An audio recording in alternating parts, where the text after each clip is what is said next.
जैसे ही उसकी आंखें खुलती हैं, वो झटके से उठने की कोशिश करता है, ये समझने के लिए कि वो कहाँ है। उसके मन में सवाल उठता है, कौन सा नर्क इतना जाना पहचाना लग रहा है। अभी वो अपने नए जीवन को समझ भी नहीं पाया था कि तभी एक नौकरानी उस पर पानी फेंक देती है और गुस्से में कहती है, जल्दी साफ हो जा, तुम्हें किसी के साथ जाना है। वो पलटकर उसे घूरता है, लेकिन अगले ही पल मोटी नौकरानी उसे जोर से थप्पड़ मारती है। कहती है, ऐसी सड़ी नजरों से मुझे मत देख। पानी में झिलमिलाते अपने प्रतिबिंब को देखकर एस को एहसास होता है, शायद यही थप्पड़ उसे होश में लाया है। तभी धीरे धीरे सच्चाई उसके दिमाग में उतरती है, वो पुनर्जन्म ले चुका है। पिछले जीवन में वो कूपर परिवार का एक शैडो था, परिवार की सबसे क्रूर ट्रेनिंग में से गुजरा हुआ। शैडोज वो लोग थे जो परिवार के सारे गंदे और छिपे काम करते थे। बदले में परिवार उन्हें अमीरी और शान का वादा करता था। लेकिन एस यानी सॉल कूपर, जो परिवार का नाजायज बेटा था, हमेशा अपने भाग्य को बदलना चाहता था। दूसरों की बदसलूकी झेलते हुए भी उसने हार नहीं मानी। बिना किसी टैलेंट के पैदा हुआ सॉल दिन रात ट्रेनिंग करता रहा। परिवार ने उसे कभी नहीं अपनाया, पर उसने खुद ही उनके लिए लड़ना शुरू कर दिया। दुश्मनों को मारना, उनके सबूत मिटाना, जो भी कहा गया सब कुछ किया। कई जीतों के बाद उसे लगा कि अब परिवार उसे पुरस्कृत करेगा, लेकिन किस्मत कुछ और ही चाहती थी। उसे धोखा दिया गया। पीछे मुड़कर देखने पर शायद उसे पहले ही शक करना चाहिए था। तभी उसे पता चला कि शैडो ओथ नाम की एक शैतानी ब्लड मैजिक से वो पहले ही बांध दिया गया था। उसके सारे बढ़ते हुए स्ट्रेंथ और स्किल्स उसके मास्टर में ट्रांसफर होते रहते थे, और उसके मास्टर को जो भी चोट लगती वो दर्द सॉल को सहना पड़ता। जो कुछ भी उसे दिया गया था वो सिर्फ एक बेट था। गुस्से और नफरत से भरे सॉल ने आखिरी बार अपनी पूरी ताकत झोंक दी और अपने मास्टर पर वार कर दिया। उसी पल उसने समझ लिया कि ब्लड मैजिक को उलटने का रहस्य क्या है, और मरने से पहले उसने अपनी सारी छिनी हुई ताकत वापस खींच ली। अब नए जीवन में उसने तय किया वो वही गलती दोबारा नहीं करेगा। लेकिन जैसे ही सोचता है, उसका पेट भूख से कराह उठता है। उसकी नजर एक चूहे पर पड़ती है और बिना झिझक वो उसे खा जाता है, क्योंकि पिछले जीवन में उसे चूहे का मांस इंसान के मांस से ज्यादा स्वादिष्ट लगता था। अचानक कदमों की आवाज आती है। दो युवा लड़के अंदर आते हैं और कहते हैं कि मास्टर एलन उसे बुला रहे हैं।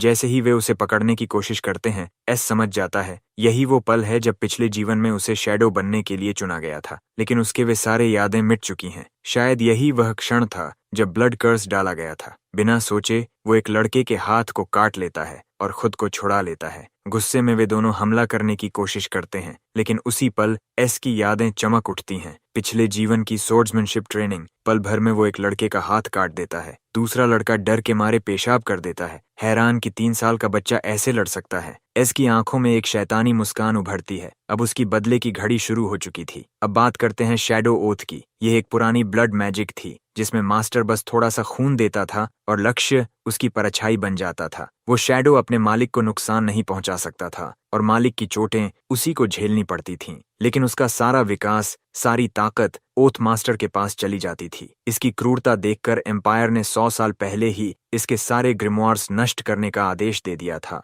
वो 2 नौकर जो एस को लाने गए थे, अब खुद एलन कूपर से थप्पड़ खा रहे थे। सिर्फ 8 साल की उम्र में ही एलन कूपर परिवार का अगला उत्तराधिकारी था। वो आदमी जो एस से हारा था, घुटनों पर झुककर माफी मांगता है। एलन गुस्से में एस के पास जाता है, कहता है, हिम्मत है इस बच्चे में, मेरे आदमियों को पीट दिया। जवाब में एस चुप रहता है। एलन आदेश देता है, इसे डंजन में डाल दो। लेकिन इससे पहले कि सिपाही आगे बढ़े, एलन की माँ हेरा कूपर बीच में आ जाती है। वो नरमी से कहती है, यही बच्चा तो हमेशा अकेला रहा है, इसका ऐसा व्यवहार स्वाभाविक है। फिर धीरे से जोड़ती है, अभी जरूरत सजा की नहीं, ओथ टेकिंग सेरेमोनी की तैयारी की है। हीरा उसके पास झुककर एलन को याद दिलाती है, याद है ना मैंने पहले क्या कहा था। एलन थोड़ा हिल गया था, लेकिन अब भी सोच रहा था कि उसकी माँ ने एस को उसका शैडो बनने के लिए क्यों चुना। उसके मन में जलन थी। वो इंतजार नहीं कर सकता था उस पल का जब वो इस बच्चे को पूरी तरह बर्बाद कर सकेगा। वो अपनी माँ की ओर मुस्कुराता है और हेरा कमरे से निकल जाती है। नौकरों को आदेश देती है, एक साउंड प्रूफिंग स्पेल डालो और किसी को अंदर आने मत देना। जैसे ही हेरा चली जाती है, एलन एक कप में पानी भरता है और मुस्कुराते हुए टोस्ट उठाता है, अब तुम सब कूपर परिवार की शैडो आर्मी का हिस्सा बनने जा रहे हो। बच्चे उत्साह में चिल्लाते हैं, हम अपना पूरा जीवन परिवार को समर्पित करते हैं। लेकिन छोटे एस को सच्चाई पता थी। सभी बच्चे पानी पीते हैं और अगले ही पल जमीन पर गिर पड़ते हैं। एलन हंसते हुए चाकू उठाता है, ताना मारता है, कितने मूर्ख हो तुम सब, ड्रग्ड वाटर और होली वाटर में फर्क तक नहीं समझ पाए। फिर वो अपनी उंगली काटता है और कुछ बूंदें खून की गिराता है। शैडो ओथ शुरू हो जाता है। उसे अपने भीतर जादू की शक्ति महसूस होती है। वो खुद को जीनियस कहकर मुस्कुराता है। माँ को ये जरूर बताना होगा, वो सोचता है, लेकिन तभी उसे महसूस होता है उसके पैर हिल नहीं रहे। डर से उसका दिल तेज धड़कने लगता है। क्या ये शैडो ओथ का साइड इफेक्ट है? वो घबराकर सोचता है। पसीने से भीगा एलन अपनी माँ को पुकारने लगता है, पर तभी एक आवाज गूंजती है। अब माँ के पीछे छिपने की कोशिश कर रहा है। एलन पलटकर देखता है और याद करता है कि साउंड प्रूफ स्पेल डाला गया था। कोई उसकी आवाज नहीं सुन सकता। आंसू उसकी आंखों में भर आते हैं। वो धीरे धीरे घूमता है। सामने एस खड़ा है, हाथ में तलवार ली। एलन का चेहरा सफेद पड़ जाता है। वो समझ जाता है एस सॉल कूपर, लेकिन उसे समझ नहीं आता कि एस को शैडो ओथ के बारे में कैसे पता चला। एस मुस्कुराकर कहता है, मुझे बहुत कुछ पता है। अगर मैं शैडो ओथ को उलट दूं तो तुम्हारी हालत कैसी होगी एलन? इतना कहकर एस तलवार जमीन में गाड़ देता है। उसी पल एलन के दिल में दर्द उठता है। वो तड़पने लगता है। रुको, तुम क्या कर रहे हो? वो चिल्लाता है। एस ठंडे स्वर में जवाब देता है, पिछले जीवन में मैंने सब कुछ वापस पाने के लिए अपनी जान दी थी। इस बार बस बदला चुका रहा हूँ। तभी कमरे में एलन की दर्द भरी चीख गूंज उठती है। साउंड प्रूफ स्पेल टूट चुका था। बाहर हीरा और नौकर डर जाते हैं। हीरा तुरंत समझ जाती है ये आवाज एलन की है। वो दौड़कर कमरे में जाती है। उसे बिस्तर पर बैठा पाती है, चेहरा पीला और आंखें खाली। बटलर कहता है, यंग मास्टर ठीक हैं, बस जादू ज्यादा इस्तेमाल करने से थक गए हैं। साउंड बैरियर इसलिए टूटी क्योंकि एक नौकर ध्यान भटका बैठा। हीरा सिर हिलाकर कहती है, उस नौकर की लाश कुत्तों को खिला देना। बटलर झुककर जी मैडम कहता है, फिर धीरे से जोड़ता है, यंग मास्टर थोड़ा नर्वस लग रहे हैं। उनकी उम्र के हिसाब से ये बहुत भारी जादू है। हेरा सुनती है, पर एलन बस एक बिंदु को घूरता रहता है, जैसे कोई याद उसके दिमाग में अटक गई हो। तभी हेरा उसका माथा छूकर मुस्कुराती है। शैडोज की चिंता मत करो बेटा, ये जंगल का नियम है। कमजोर हमेशा मजबूत की सेवा में रहते हैं। एलन उसकी ओर देखता है, होठों पर एक बुरा सा मुस्कान, और मैं कूपर परिवार का भावी मुखिया हूँ। कमजोरों को मेरे लिए अपनी जान देनी ही चाहिए। उसकी बात सुनकर हीरा पहले तो हैरान होती है, फिर हंस देती है। तुम वाकई मेरे बेटे हो एलन, वो कहती है। अगर तुम्हें कुछ चाहिए बस बताना, मैं तुम्हारे लिए कुछ भी करूंगी। दोनों गले लगते हैं। एलन मुस्कुराता है, आप दुनिया की सबसे अच्छी माँ हैं। वहीं दूसरी ओर खिड़की के पास एस खड़ा उन्हें देख रहा होता है। होठों पर एक ठंडी मुस्कान उभरती है। सच में प्यारी जोड़ी है, माँ और बेटा। बस अफसोस ये है कि अब एलन कूपर मेरा शैडो बन चुका है। अपने पिछले जीवन में परिवार के लिए लड़ते हुए उसने ब्लड मैजिक की एक किताब पाई थी, जिसमें लिखा था एक और शैडो ओथ। उसने वह किताब खुशी खुशी परिवार के मुखिया को सौंप दी थी, ये जाने बिना कि वह खुद पहले से ही उसके असर में था। उसने उससे पहले उस किताब का गहराई से अध्ययन किया था और अपने पिछले जीवन के अनुभवों के साथ अपनी सारी जानकारी मिला दी थी। अब उसने अपने हाथ की पट्टी उतारी और बुदबुदाया,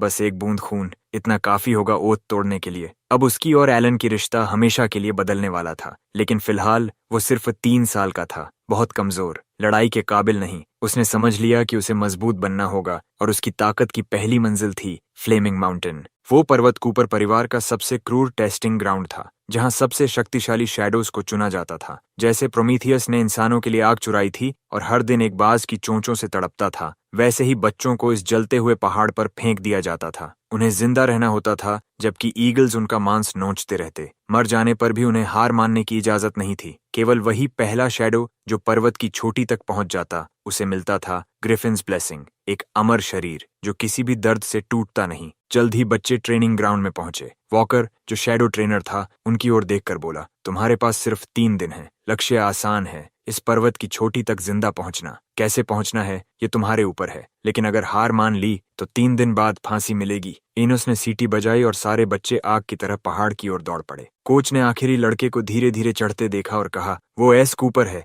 वही हरामी जिसने कल यंग मास्टर को नाराज किया था। एस पत्थरों की खुरदरी सतह पकड़कर चढ़ता जा रहा था। आदमी हंस पड़ा, देखो उसे, नंगे हाथों से चढ़ रहा है, आधे रास्ते में गिरेगा और मरेगा। इनोस भी हंसा, साला बेवकूफ। उसके सहायक ने पूछा, क्या हमें उसकी लाश अभी ले आनी चाहिए? आदमी ने मुस्कुराते हुए कहा, नहीं, इससे अच्छा खेल है मेरे पास। उसने अपनी घड़ी की ओर इशारा किया, अब वक्त आ गया है। अचानक पर्वत की चोटी पर एक विशाल शैडो दिखाई दिया। बच्चे डर से जम गए। वो क्या है, कोई ईगल? तभी ग्रिफिन आगे बढ़ा और बच्चे दहशत में चिल्ला उठे। वो कोई बाज नहीं बल्कि एक मॉन्स्टर था। एस ऊपर पहुंच चुका था, चारों ओर बिखरी लाशें और बीच में खड़ा वो विशाल ग्रिफिन। वह एक छोटे बच्चे का शव अपने जबड़ों में दबाकर चबा रहा था। आंखों में भूख चमक रही थी। एनोस ने अपनी पीठ से धनुष निकाला। कल इस बच्चे ने यंग मास्टर को नाराज किया था, अब ग्रिफिन उसे खत्म करेगा। उसने निशाना साधा और तीर छोड़ा। तीर ग्रिफिन के सिर से कुछ सेंटीमीटर दूर से गुजरा। ग्रिफिन गरजा, कौन है जिसने मुझ पर हमला करने की हिम्मत की? तभी एस पूरी तरह चट्टान पर चढ़ चुका था। ग्रिफिन ने समझा वही हमलावर है और उस पर झपटा। मर जा मूर्ख! लेकिन एस मुस्कुराया, ये बात मैं भी कह सकता हूँ। वो उछलकर उसके हमले से बच गया। वो इस परीक्षा से पहले भी गुजर चुका था। उसे पता था ग्रिफिन्स ब्लेसिंग पाने का एक ही रास्ता है। वो ग्रिफिन की पीठ पर कूदा और तलवार खींचकर उसका सिर निशाना बनाया। मुस्कुराते हुए बोला, बस तुझे वश में करना है। वो ग्रिफिन एक एस रैंक मॉन्स्टर था, danger level 4 star, flame mountain पर जन्मा। कहा जाता था इंसानी दिमाग खाने के बाद उसने साइकिक कम्युनिकेशन की शक्ति पाली थी। कूपर परिवार ने उससे सौदा किया था। बदले में खाना देकर उसे शैडोज की परीक्षा लेने का हक दिया गया। जो उसके ब्लेसिंग पाता उसे इंडिस्ट्रक्टिबल बॉडी मिलता। ग्रिफिन को सोना और रत्न बेहद पसंद थे और उसका एक बच्चा भी था। एस ने अपनी तलवार की नोक ग्रिफिन के सिर में भोंक दी। उसे पता था कि यह जीव जिद्दी और इंसान जितना बुद्धिमान है। अगर वो इसे पूरी तरह नहीं हराएगा तो इसे वश में करना असंभव है। वार करने के बाद एस पीछे हट गया, दूरी बढ़ाई, फिर दोबारा उसकी ओर लपका। उसे एहसास था इस बार पूरी ताकत झोंकनी होगी। उसने कई बार तलवार घुमाई पर ग्रिफिन हर बार बच निकला। फिर ग्रिफिन ने अपनी विशाल चोंच खोली और एक जबरदस्त ऊर्जा छोड़ी, जैसे कोई टॉर्नेडो। एस का हल्का सा शरीर उस हवा से उड़कर सीधे खाई के किनारे जा अटका। वो खुद को गिरता हुआ महसूस करने लगा और डर के मारे चीख पड़ा। लेकिन किस्मत से उसने समय रहते किनारे को पकड़ लिया। ऊपर चढ़ते हुए उसने खुद को याद दिलाया कि वो अब 3 साल का है, 30 का नहीं। एस को एहसास हुआ कि उसकी पिछली जिंदगी की स्वॉर्ड स्किल्स अब किसी काम की नहीं होंगी। ग्रिफिन उसे पास आने से पहले ही खत्म कर देगा। लेकिन एस जानता था अब भी ग्रिफिन को हराने का एक तरीका है। उसे बस उस केव तक पहुंचना था। उसने ऊपर देखा जहां ऊंची चट्टान पर केव का एंट्रेंस था और ग्रिफिन फिर से एनर्जी जमा कर रहा था। ग्रिफिन ने हवा का एक शक्तिशाली स्ट्रीम छोड़ा और एस तुरंत साइड में भागा। अब उसे समझ आ गया कि ग्रिफिन पावरफुल विंड मैजिक का इस्तेमाल करता है। हर बार जब वो अपने मुंह से हवा छोड़ता उसकी पावर एक लेवल बढ़ जाती, लेवल 10 तक। एस समझ गया कि अगर ग्रिफिन अपनी पूरी ताकत तक पहुंच गया तो 100 वॉरियर्स जैसे वो भी उसे नहीं रोक पाएंगे। ग्रिफिन के हमलों को डॉज करते हुए अचानक एस के दिमाग में एक आइडिया आया। उसने खुद को रोका और फिर उछल पड़ा। अगर मैं इससे छिप नहीं सकता तो क्यों न इसका इस्तेमाल करके केव तक पहुंचा जाए। एस ने अपनी सोर्ड निकाली खुद को डिफेंड करने के लिए और ग्रिफिन ने फिर से विंड ब्लास्ट छोड़ा। तेज झोंके ने उसे उड़ा दिया। वो चीख उठा, लेकिन उसने अपने हाथों में बहती एनर्जी महसूस की। नुकसान कम करने के लिए एस ने तुरंत शैडो ओथ की पावर इस्तेमाल की, एलन से ताकत खींचने के लिए। उसी वक्त एलन, जो आराम से चाय पी रहा था, अचानक कब गिरा बैठा। उसका सर्वेंट घबराकर चिल्लाया, मास्टर! लेकिन उधर एस ने केव तक पहुंच बना ली थी। उसने तुरंत अंदर दौड़ लगाई, मन ही मन सोचते हुए कि वो कामयाब हो गया है, अब बस जल्दी करनी है। ग्रिफिन केव के एंट्रेंस तक पहुंचा और अंदर से आती फुटस्टेप्स सुनी। वो गुस्से में गरजता हुआ एस के पीछे दौड़ा, लेकिन केव के अंत में पहुंचकर उसने जो देखा उससे वो ठिठक गया। एस उसकी संतान को सोर्ड से धमका रहा था। ग्रिफिन ने दहाड़ लगाई और अपने बच्चे को पुकारा। एस जानता था कि कुछ ही लोग जानते हैं, ऐसे शक्तिशाली जीवों के बच्चे टूटे हुए पंखों के साथ पैदा होते हैं और उड़ नहीं सकते। ग्रिफिन ने पूछा, तू मेरे बच्चे के साथ क्या करने वाला है? एस ने उसे शांत किया, चिंता मत करो, मैं तुम्हारे बच्चे को नुकसान नहीं पहुंचाऊंगा, बल्कि मैं इसके पंख ठीक कर सकता हूं ताकि ये फिर से उड़ सके। ग्रिफिन चौंक गया, उसकी दिलचस्पी बढ़ी। तब एस ने कहा, बस एक शर्त है। उधर ट्रेनर इनोस वॉकर और उसका असिस्टेंट पहाड़ की चोटी की ओर जा रहे थे। उन्होंने देखा कि एस अब वहां नहीं है। दोनों ने चर्चा की कि शायद ग्रिफिन ने एस को खा लिया है। इनोस बोला, हमें यंग मास्टर एलन को रिपोर्ट करनी चाहिए, इनाम मिलेगा। उसका असिस्टेंट भी सहमत हुआ। तभी अचानक एस उनके पीछे से प्रकट हुआ, ग्रिफिन की सवारी करते हुए। दोनों डर के मारे पलटे और एस ने हाथ बांधकर मुस्कुराते हुए कहा, अब बस तुम्हें निराश करके नरक भेजना बाकी है, जहां तुम मेरा इंतजार करोगे। एनोस ने चीख कर कहा, एस ये कैसे? लेकिन ग्रिफिन पहले ही हमला करने की तैयारी कर चुका था। इनोस और उसका साथी डर कर भागे, चिल्लाते हुए, इम्पॉसिबल! कुछ मिनटों बाद जब उनमें से एक की लाश जमीन पर थी, ग्रिफिन ने कहा, मैंने अपना हिस्सा पूरा किया, अब तेरी बारी है। एस ने गहरी सांस ली और कहा, ठीक है, उसने ग्रिफिन से कहा कि उसे उत्तर दिशा के पहाड़ों में स्थित डंजन तक ले चले। ग्रिफिन ने एस को उड़ाकर पत्थरों की उस भूमि तक पहुंचाया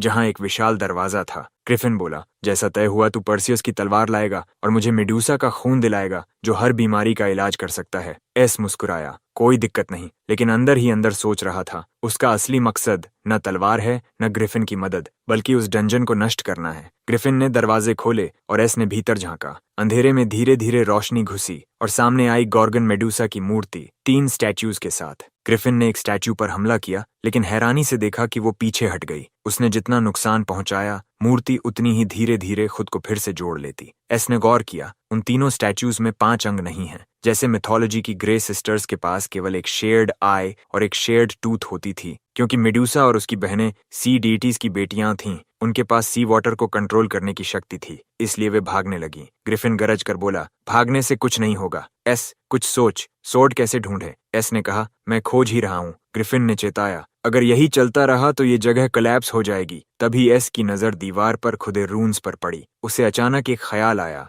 क्या वो इस सीक्रेट रेल्म को गिराकर सब कुछ यहीं दफन कर सकता है और फिर उस सीक्रेट टनल से निकल सकता है जो उसने पिछली जिंदगी में खोजी थी? लेकिन शायद वो विनाश भी काफी न हो। एस ने कहा, इन रून्स में लिखा है, ऊपर वाली आय निकाल दो तभी ये हमला रोकेंगी। ग्रिफिन ने आंख निकाली और तुरंत स्टैच्यू पानी में बदल गई। एस बोला, इन रून्स में बताया गया है कि पर्सियस ने मेडूसा का ठिकाना तभी पाया था जब उसने ग्रे सिस्टर्स की आई चुरा ली थी। वही उनकी कमजोरी थी। ग्रिफिन ने पूछा, और वो सोर्ड या वो ब्लड जो मेरे बच्चे को ठीक कर सकता है? एस ने सोर्ड की ओर इशारा किया। पर्सियस ने इसी तलवार से मेडूसा का सिर काटा था। तब 2 तरह का खून बहा, रेड और ग्रीन। रेड ब्लड जहर की तरह है जो हर जीवित आत्मा को मार देता है, और ग्रीन ब्लड हर बीमारी को ठीक कर देता है। लेकिन ये सब लेजेंड्स हैं। एस ने आगे कहा, इस सीक्रेट रेल्म में एक और रहस्य है। पर्सियस की सोर्ड का प्रकट होना मेडूसा के रिवाइवल का संकेत है। जैसे ही मेडूसा की स्टैच्यू एक्टिवेटेड हुई, एस समझ गया, अब जाने का समय है। ये स्टैच्यू तब तक नहीं रुकेगी जब तक उसे पर्सियस की सोर्ड से बिहेड न किया जाए। उसने इधर उधर देखा, ग्रिफिन कहीं नहीं दिख रहा था। फिर उसने देखा वो चट्टान के पीछे छिपा हुआ है। ग्रिफिन बोला,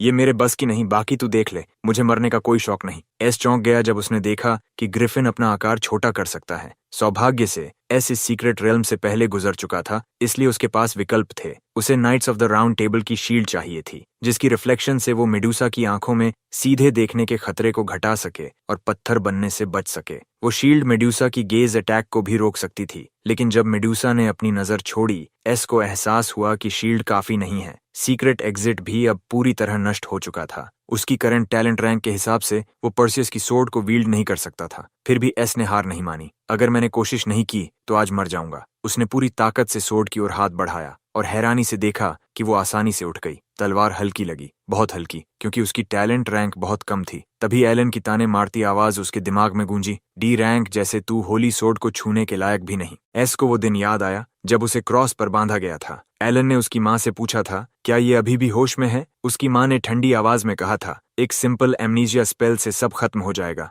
एस को याद आया एलन ने कैसे उसकी सोर्ड्समैनशिप टैलेंट छीन ली थी। ग्रिफिन हैरान होकर देख रहा था। एस ने बंधन तोड़ दिए थे, बिल्कुल बिना किसी चोट के। एस को अब साफ याद आने लगा, उसकी पिछली जिंदगी में उसकी सोर्ड टैलेंट शायद एस रैंक या उससे भी ऊंची थी। लेकिन मेट्रियार्क ने फॉरबिडन मैजिक से वो टैलेंट एलन को दे दी थी और उसकी यादें मिटा दी थी। अब सब कुछ और दिलचस्प हो गया था। एलन हो या पूरा परिवार, एस ने कसम खाई कि वो बदला जरूर लेगा। ग्रिफिन ने एस के चेहरे पर बदलती नजरों को देखा और डर गया। जब वो भागने की कोशिश करने लगा, एस ने पुकारा, ग्रिफिन। ग्रिफिन कांप गया। मैं एस रैंक मॉन्स्टर होकर भी इस बच्चे से डर क्यों रहा हूँ? एस ने ठंडे स्वर में कहा, तेरा सिर मेटल का बना है क्या? ग्रिफिन समझ गया, एस शुरू से ही उसे सीक्रेट रेल्म को नष्ट करने के लिए इस्तेमाल करना चाहता था। लेकिन क्योंकि एस उसके बच्चे को ठीक कर सकता था, उसने उसे माफ कर दिया। रेल्म से बाहर निकलते ही ग्रिफिन ने एस को आशीर्वाद दिया, तेरा शरीर अब कभी घायल नहीं होगा, चाहे कोई भी हमला क्यों न करे। एस ने महसूस किया कि उसका शरीर मजबूत हो रहा है। उसकी छोटी चोटें अपने आप ठीक हो रही हैं। अब उसे अपनी चोटें एलन पर ट्रांसफर करने की जरूरत नहीं थी। वो बोझ जो उसे मेट्रियार्च की निगाह में शक के घेरे में डाल सकता था। एस जानता है कि उसे अभी अपने एस रैंक सोर्ड टैलेंट को छुपा कर रखना होगा, वरना अनचाहा ट्रबल उसके सिर पर टूट पड़ेगा। वो ग्रिफिन को एक पोशन देता है और कहता है कि इसे अपने बच्चे को दे ताकि उसके विंग्स ठीक हो जाएं। जब ग्रिफिन अपने बच्चे को पोषण देता है और उसे उड़ते हुए देखता है तो उसकी आंखों में खुशी चमक उठती है। लेकिन एस उसे याद दिलाता है कि अब जब बच्चा उड़ सकता है अगर उसने एडल्टहुड से पहले किसी मास्टर को एक्सेप्ट नहीं किया तो वो हमेशा के लिए एक माइंडलेस बर्ड बनकर रह जाएगा। ग्रिफिन समझ नहीं पाता और पूछता है, तुम्हारा मतलब क्या है? एस हल्की मुस्कान के साथ कहता है, मैं बस एक अजनबी की तरह तुम्हें फ्रेंडली सलाह दे रहा हूँ। आखिरकार तुम भी तो तभी स्ट्रांग बने जब तुमने एक मास्टर को एक्सेप्ट किया था। ग्रिफिन को उसकी बात चुभती है। उसे याद आता है, अगर उसका पुराना मास्टर रोज उसे ह्यूमन ब्रेन्स नहीं खिलाता तो शायद वो कभी अवेकन ही न करता। लेकिन वो मास्टर तो 100 साल पहले मर चुका था। अब वो सोचता है, इतनी रूथलेस इंसान फिर कहाँ मिलेगा। तभी ग्रिफिन कहता है, तुम मेरे बच्चे को अपना पेट मॉन्स्टर बना लो। उसे लगता है कि एस जैसी बुद्धिमत्ता और स्किल वाला लड़का शायद एक दिन ब्लेड से भी आगे निकल जाए। एस मुस्कुराता है, बेट लग चुका था। वो कहता है, ठीक है, मैं इस बच्चे को एक्सेप्ट कर लूंगा, लेकिन एक डील के साथ। वो मांगता है ब्लेड कूपर के बारे में ग्रिफिन जितनी भी जानकारी जानता है और वो प्रेशियस की जो कूपर परिवार की सीक्रेट जगह खोलती है जहां सोर्ड स्पिरिट ब्लेड की पूजा होती है। उधर मेट्रियार्क अपने गुस्से में हाउसकीपर पर चिल्लाती है क्योंकि वो अब तक एलन के बेहोश होने का कारण नहीं जान पाया। वो पूछती है कि ये स्थिति और कब तक चलेगी। हाउसकीपर धीरे से कहता है, मैडम, यंग मास्टर के पास शैडो ओथ की प्रोटेक्शन है और वो हमेशा जल्दी रिकवर हो जाते हैं। लिटिल शैडोज उनकी चोटें अब्जॉर्ब कर लेते हैं और उनकी स्ट्रेंथ वापस भर देते हैं। मेट्रियार्क उसकी बात मानने लगती है, पर उसके दिल में अब भी शक बाकी है। कहीं ये सब शैडो ओथ सेरेमोनी के बाद तो नहीं शुरू हुआ? क्या कोई इसके पीछे है? तभी हाउसकीपर एक और खबर देता है। वो बताता है कि सैल कूपर ने कॉम्पिटेंस टेस्ट में फर्स्ट प्लेस हासिल किया है, जैसा कि उम्मीद थी। और उससे भी बड़ा झटका, एस ने ग्रिफिन का इस्तेमाल करके अंकल और नेफ्यू वॉकर दोनों को खत्म कर दिया और ग्रिफिन के बच्चे को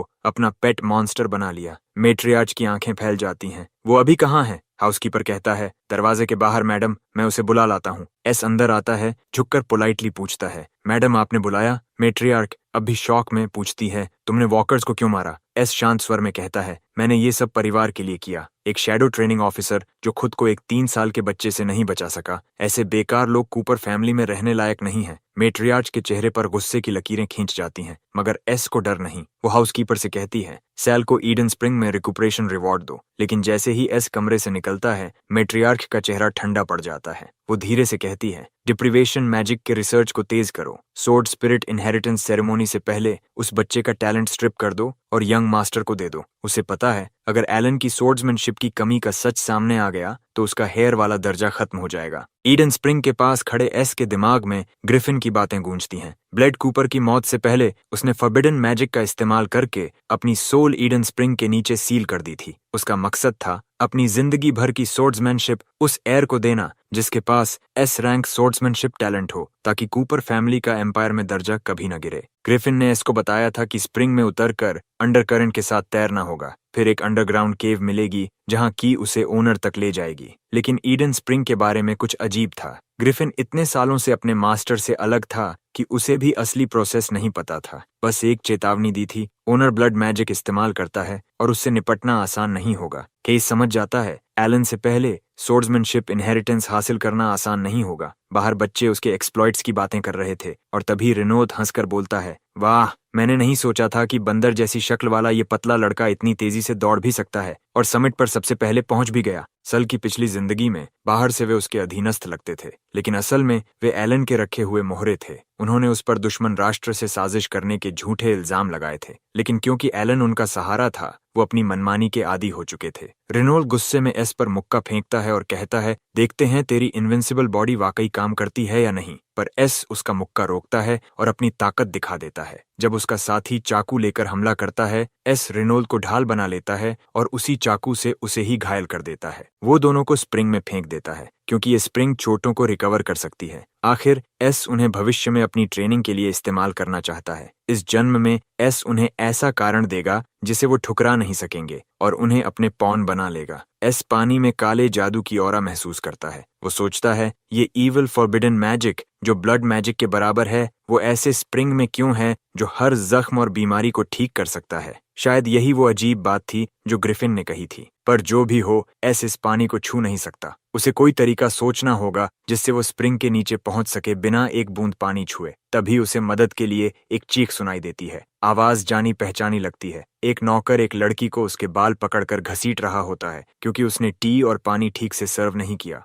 एस उस लड़की को पहचानता है, वो एंड्रिया है। जब नौकर उसे मारने वाला होता है, एस अपनी तलवार निकालता है और उसे वहीं मार देता है। एंड्रिया उसे देखती है और सोचती है कि वो कोई प्रिंस है। एस को लगता है उसने उसे डरा दिया। वो माफी मांगता है। एंड्रिया उसका शुक्रिया करती है और बताती है कि उसका नाम एंड्रिया है। एंड्रिया एस की पिछली जिंदगी की सबसे अच्छी दोस्त थी। उसके पास अपनी उम्र के किसी भी जादूगर से ज्यादा मैजिक टैलेंट था। वो दोनों कुछ दिनों तक साथ लड़े भी थे। एंड्रिया फिर से उसका शुक्रिया करती है, पर एस झेंपते हुए कहता है, नो प्रॉब्लम, ये तो एक जेंटलमैन का फर्ज है, और कहता है, मुझे एस कहो। सैंड्रिया से पूछता है कि क्या उसे कोई तरीका पता है जिससे वो स्प्रिंग को ड्रेन कर सके या उसमें बिना पानी छुए जा सके। उसे अपना मिशन नहीं भूलना था। अगर कोई कर सकता है तो वो एंड्रिया है। एंड्रिया कहती है कि हाँ, उसने भी नोटिस किया है कि इस स्प्रिंग में अजीब जादू है। ये चोटों को ठीक कर देता है, पर जो भी इसका इस्तेमाल करता है वो फिर कभी किसी और हीलिंग मैजिक को नहीं अपना सकता और सिर्फ इसी स्प्रिंग पर निर्भर रहेगा। एस समझ जाता है यही कूपर परिवार का तरीका है अपने शैडोज को कंट्रोल करने का। उन्हें दर्द में तड़पने पर, परिवार के सामने झुकने पर मजबूर किया जाता है। एंड्रिया कहती है कि एस ने उसकी मदद की, इसलिए वो उसका बदला चुकाएगी। वो डक मैजिक एक्टिवेट करती है, ऐसा जादू जो इंसान को बतख की तरह पानी में गोता लगाने देता है बिना भीगे हुए। जैसे ही नौकर एस को पकड़ने आते हैं, वो और एंड्रिया दोनों पानी में कूद जाते हैं। जब एस स्प्रिंग की अंडर करंट तक पहुंचता है, उसे पता चलता है यही जगह है, लेकिन एंड्रिया कहती है कि हमें यहाँ से निकल जाना चाहिए। पर इससे पहले कि वो निकल पाते, करंट उन्हें खींचकर एक केव में फेंक देता है। एस एंड्रिया को की दिखाता है और कहता है कि ये की उस जगह को अनलॉक कर सकती है जहां वे सोर्ड स्पिरिट की पूजा करते हैं, लेकिन चारों ओर कोई दरवाजा नहीं है, शायद इसे समन करना पड़ेगा। एस की एंड्रिया को देता है। वो कहती है, मुझे सोर्ड स्पिरिट क्या है नहीं पता, लेकिन मैं कोशिश कर सकती हूँ। जैसे ही एंड्रिया अपनी मैजिक से दरवाजा समन करने लगती है, एक मॉन्स्टर उन पर हमला करता है और उसी के मुंह पर डोर प्रकट होता है। एस एंड्रिया को जगाने की कोशिश करता है, पर उसके पास वक्त नहीं है, उसे आराम करने देता है। वो इनविजिबिलिटी मैजिक इस्तेमाल करता है जो एंड्रिया ने ही उसे पिछली जिंदगी में सिखाया था, ताकि अगर कोई खतरा आए तो वो आसानी से न दिखे, क्योंकि उसे पता था सोर्ड स्पिरिट की इनहेरिटेंस पाने की लड़ाई बहुत अगली होने वाली है। जब एस दरवाजे से अंदर कदम रखता है तो जो कुछ वो देखता है उसकी कल्पना से परे था। ऊपर से ईडन स्प्रिंग एक मेडिकल हॉट रिंग लगती थी, लेकिन हकीकत में ये कूपर परिवार का सेंसुअल रिट्रीट था जहां वे अपनी कॉन्क्यूबाइंस रखते थे। उस पल एस को एहसास होता है यही असली नियति है जो उनका इंतजार कर रही थी। मॉन्स्टर एस रैंक और महसूस करके कहता है, क्या तुम सच में सैल कूपर हो, वो बच्चा जिसके बारे में कहा जाता है कि वो एस रैंक टैलेंट लेकर पैदा हुआ? वो हंसकर कहता है, तुम तो बिल्कुल लाड प्यार में नहीं पले लगते, शायद कोई नाजायज बच्चा हो जो इनहेरिटेंस चुराने आया है। मॉन्स्टर चेतावनी देता है, अगर इसे पाना है तो पहले मुझे हराना होगा। एस शांत स्वर में मॉन्स्टर से कहता है कि घबराने की जरूरत नहीं, वो यहाँ उसे मारने आया है। मॉन्स्टर हंसते हुए हमला करता है, कहता है, अब भी तुम बहुत कमजोर हो। लेकिन जैसे ही वो ग्रिफिन की ब्लेसिंग्स को एस के शरीर पर देखता है, वो ठिठक जाता है। उसे उम्मीद नहीं थी कि वो बेवकूफ पक्षी इस लड़के को मान्यता देगा।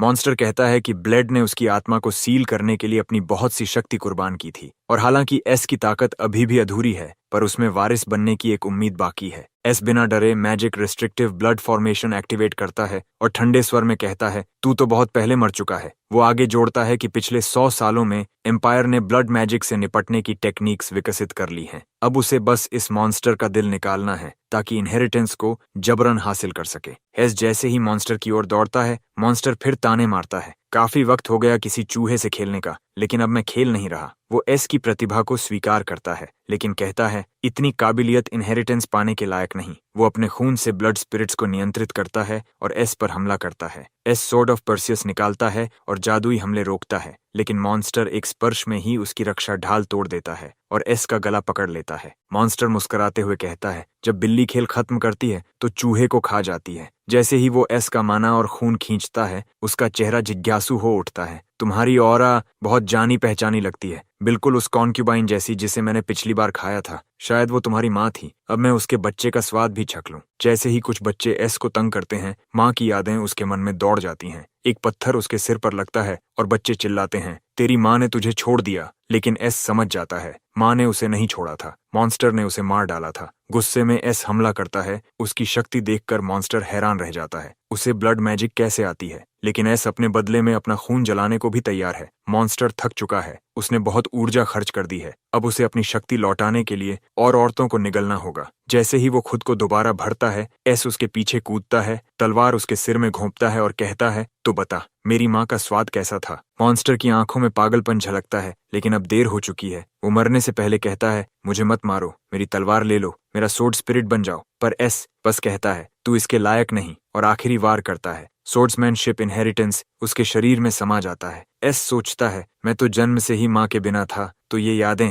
भ्रम थीं। खून में उसकी माँ की परछाई दिखती है। नहीं बेटा, तू मॉन्स्टर नहीं है, मैं हमेशा तेरे साथ हूँ। पीछे से एंड्रिया की आवाज आती है। वो एस को खून से लथपथ देखती है और पूछती है, कहाँ चोट लगी? मैं ठीक कर दूंगी। पिछले जन्म में वही एंड्रिया भी कॉन्क्यूबाइंस जैसी मौत मरी थी, लेकिन इस बार एस कसम खाता है, इतिहास दोहराया नहीं जाएगा। सोर्ड स्पिरिट की गुमशुदगी से पूरे परिवार में हंगामा मच जाता है। ईडन स्प्रिंग के सारे गार्डियन मार दिए जाते हैं। एस की बेरहमी देखकर किसी नौकर की हिम्मत नहीं होती कि एंड्रिया को फिर सताए, लेकिन झूठों के बीच एस पर आरोप लगता है कि वही स्पिरिट सोर्ड के गायब होने का कारण है। सबूत न होने पर भी मेट्रियार्क उसकी सजा और बढ़ा देती है। कन्फाइनमेंट, ब्लड पॉइजन, सब कुछ सहते हुए भी सॉल जिंदा रहता है। 4 साल बाद कूपर परिवार के ट्रेनिंग ग्राउंड पर एलन एक नौकर को हरा देता है जो रहम की भीख मांगता है। एलन तलवार उठाकर कहता है, इस काबिलियत से तुम मुझे हराओगे? नौकर कांपते हुए कहता है, मालिक, मैं हिम्मत नहीं करूंगा। इस बीच आइजैक परिवार के मुखिया ड्यूक ह्यू आइजैक एलन की कला देखकर कहता है, सुना था एलन एस ग्रेट सोर्ड्समैनशिप टैलेंट लेकर पैदा हुआ था। आज ऐसा लग रहा था जैसे अफवाहें सच साबित हो गई हों। आइजैक और लियोन जब दूसरी ओर देखते हैं तो वे देखते हैं कि एस ने कुछ ही वारों में पूरा ट्रेनिंग रूम साफ कर दिया। आइजैक कहता है कि इस उम्र के साधारण लोग तो अब तक आयरन सोर्ड अप्रेंटिस की स्थिति में होते हैं, लेकिन एस जिस तरह से कमरे को साफ कर गया, वो तो सिल्वर सोर्ड गार्डियन के स्तर तक पहुंच चुका है। एलन को सबके सामने एस की बढ़ती छवि से जलन होती है, इसलिए वह उसे एक 1 राउंड ड्यूल की चुनौती देता है। एस उसकी स्किल देखता है और एलन सोचता है कि यही सही मौका है जिससे वो दिखा सके कि उसने एस को गलती से मार डाला। दोनों आमने सामने खड़े होते हैं। चारों तरफ भीड़ एलन का नाम पुकार रही होती है। एलन हमला करता है, आत्मविश्वास से भरा हुआ कि वह जीत जाएगा, लेकिन एस बिना ज्यादा कोशिश किए उसकी तलवार रोक लेता है और ठंडे स्वर में कहता है, थोड़ा और जोर लगा। एलन हैरान रह जाता है। एस केवल एक वार में एलन को उड़ाकर फेंक देता है। गुस्से में एलन फिर हमला करता है, क्योंकि यह असंभव है। उसकी माँ ने कहा था, परिवार में कोई उसे नहीं हरा सकता। पर जब वो एस पर फिर वार करता है तो उसे एहसास होता है उसकी तलवार बहुत हल्की है, उसकी शक्ति कृत्रिम रूप से बढ़ाई गई है और उसके अंदर कोई असली सोर्ड्समैनशिप टैलेंट नहीं है। एस असली वॉर दिखाता है, ऊपर छलांग लगाता है और उसकी आंख में तलवार भोंक देता है। उधर ड्यूक आइजैक ड्यूक लियोन से कहता है कि उसने एलन को गलत आंका था, उसकी क्षमता कुछ खास नहीं है। आइजैक यह तक कह देता है कि शायद नौकर भी नाटक कर रहे थे। लियोन उसे चेतावनी देता है, तुम हद पार कर रहे हो। आइजैक माफी मांगता है और कहता है कि उसकी बहन और एलन की सगाई हो चुकी है और वो नहीं चाहता कि उसकी बहन किसी नालायक आदमी से शादी करे। लियोन ताने मारता है, अगर शाही परिवार ने ये रिश्ता मंजूर न किया होता तो शायद तुम्हारी बहन को शादी करने का मौका ही न मिलता। आइजैक गुस्से में कहता है, दोहरा करके बोलो, लेकिन फिर खुद को रोक लेता है और कहता है, मैं अब तुम्हें परेशान नहीं करूंगा, पर 10 दिन बाद परिवारों के संयुक्त अभियान को मत भूलना। लियोन अपने नौकर से पूछता है, वो छोटा शैडो कौन है? नौकर बताता है कि उसका नाम एस है, वो उसकी किसी मिस्ट्रेस का बच्चा है, लेकिन यह दर्ज नहीं कि किसका। लियोन समझ जाता है एस उसका ही बेटा है, और तभी सब साफ हो जाता है कि एस की सोर्ड टैलेंट इतनी तेज क्यों है। वह आदेश देता है कि सॉल को मेरे स्टडी रूम में भेजो। एस कमरे में घुसकर घुटनों के बल झुक जाता है। आपके आदेश सर। लियोन उसे देखता है। उसे एस से कोई भी टैलेंट ऑरा महसूस नहीं होती। वह सोचता है, क्या ये लड़का जानबूझकर अपनी शक्ति छिपा रहा है? क्या ये भविष्य में उत्तराधिकारी की जगह हड़पने की योजना बना रहा है? फिर मुस्कुराता है, चालाक है लेकिन अब भी बच्चा ही है। लियोन कहता है, 10 दिन बाद तुम शैडो स्क्वाड 10 का नेतृत्व करोगे और आइजैक परिवार के साथ लॉस्ट क्रिस्टल सिटी जाकर ड्रैगन एग वापस लाओगे। वह एस को एक तलवार देता है जो क्रिस्टल सिटी तक टेलीपोर्ट कर सकती है और कहता है, उस ड्रैगन एग को लाने के लिए तुम्हें किसी भी तरह डेमोनिक ड्रैगन को क्रोधित करना होगा। एस समझ जाता है कि लियोन की नीयत साफ नहीं है, लेकिन वह यह मौका छोड़ भी नहीं सकता। ड्रैगन एग उसका लक्ष्य है। वह आदेश स्वीकार करता है और कहता है, मेरी एक विनती है। क्रिस्टल सिटी के रास्ते में एंड्रिया पूछती है, क्या आपने परिवार प्रमुख को बताया कि मैं आपके साथ आई हूँ? इतना दूर आना मेरे लिए उचित नहीं। एस शांत स्वर में कहता है, कोई बात नहीं,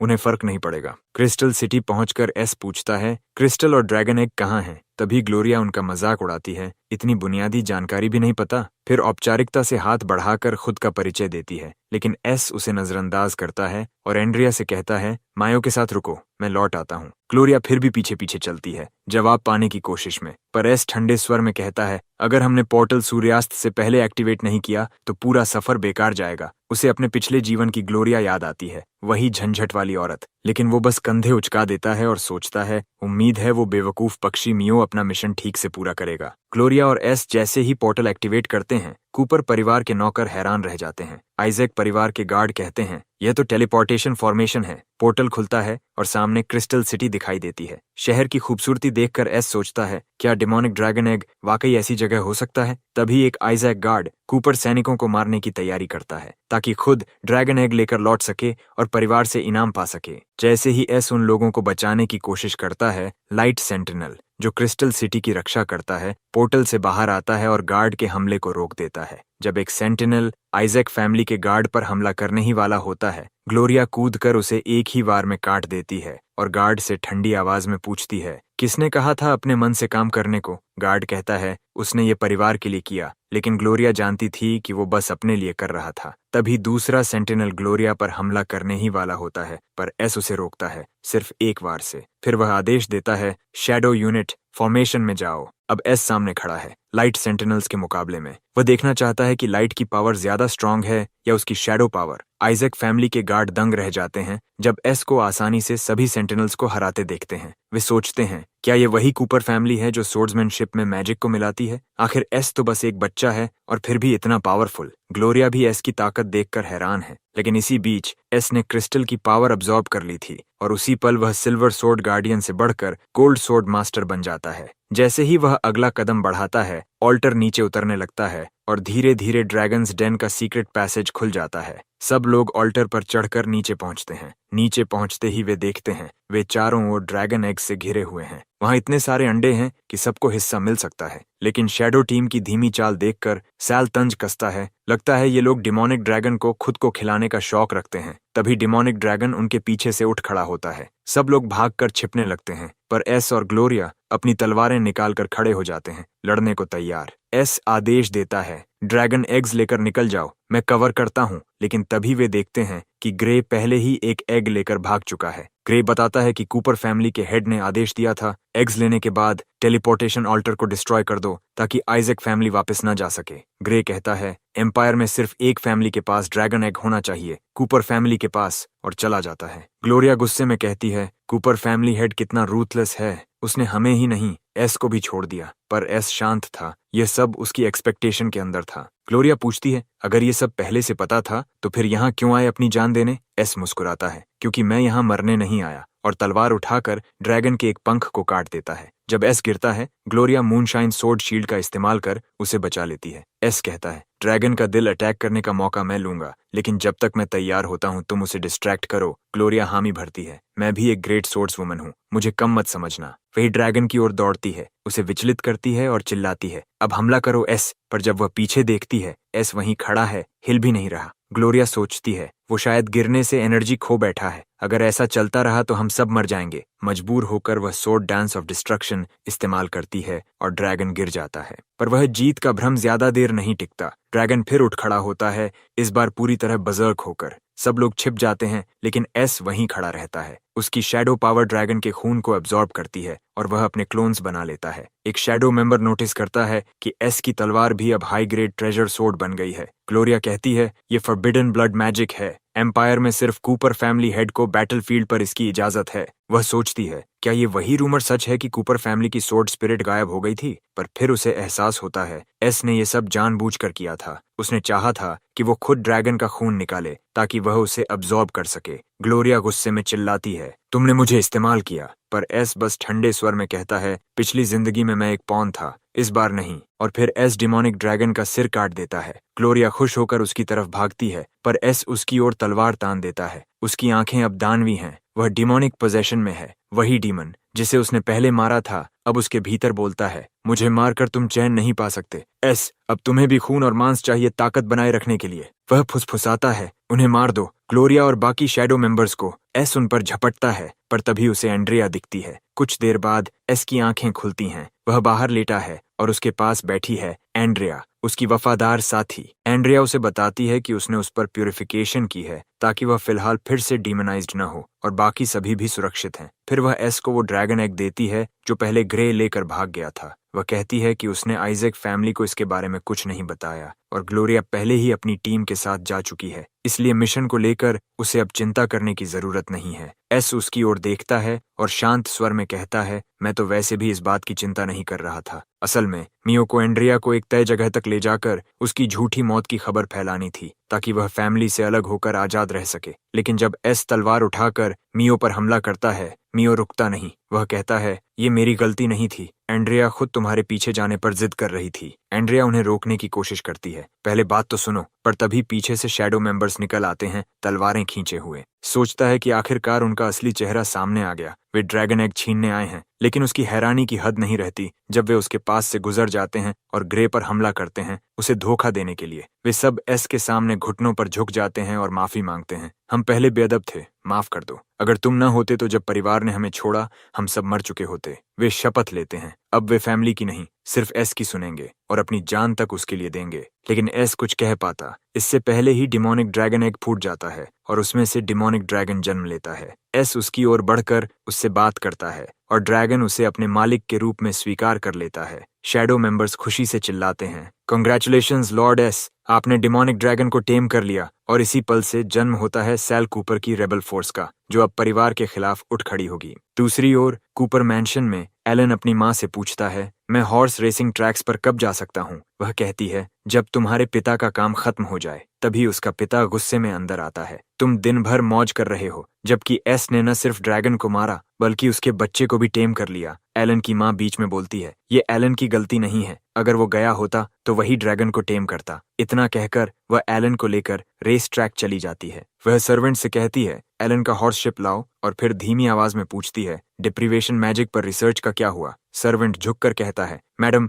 रिसर्च पूरी तरह सक्सेसफुल रही है। अब हमें सिर्फ एस रैंक टैलेंट वाले सब्जेक्ट की जरूरत है। जैसे ही ये कंफर्म होगा कि ये जादू काम करता है, हम इसे एस कूपर पर इस्तेमाल करेंगे। 5 साल बाद एंड्रिया फिर से एस पर प्यूरिफिकेशन रिचुअल करती है ताकि वह आगे कभी डीमनाइज्ड न हो और तलवार तकनीक को खुलकर इस्तेमाल कर सके। एस कहता है, धन्यवाद, पर एंड्रिया मुस्कुराकर जवाब देती है, थैंक मी, मुझे तुम्हारा शुक्रिया अदा करना चाहिए इतनी सुंदर स्टाफ देने के लिए। तभी एस की नजर खिड़की पर जाती है, एक साया तेजी से निकलता है। जब तक वह दौड़ता है, वह आकृति गायब हो चुकी होती है, पर उसने उसे पहचान लिया, वह हाउसकीपर था। उसी वक्त सैल के गार्ड्स अंदर आते हैं, लॉर्ड, हमने उस काम को पूरा कर लिया। हमने हाउसकीपर को गुप्त रूप से फॉलो किया और पाया कि वह ब्लैक मैजिक मेजेस का समूह तैयार कर रहा है। वह 3 दिन बाद कोई रिचुअल करने वाला है और उसने कहा कि उसे एक और टारगेट मिल गया है जिसका टैलेंट एस रैंक है। एज सोचता है, क्या वो लोग डिप्रीवेशन मैजिक रिचुअल शुरू करने वाले हैं? लेकिन मेरा निशाना क्यों नहीं? और दूसरा, एस रैंक टारगेट कौन है? तभी उसके दिमाग में बिजली सी कौंधती है,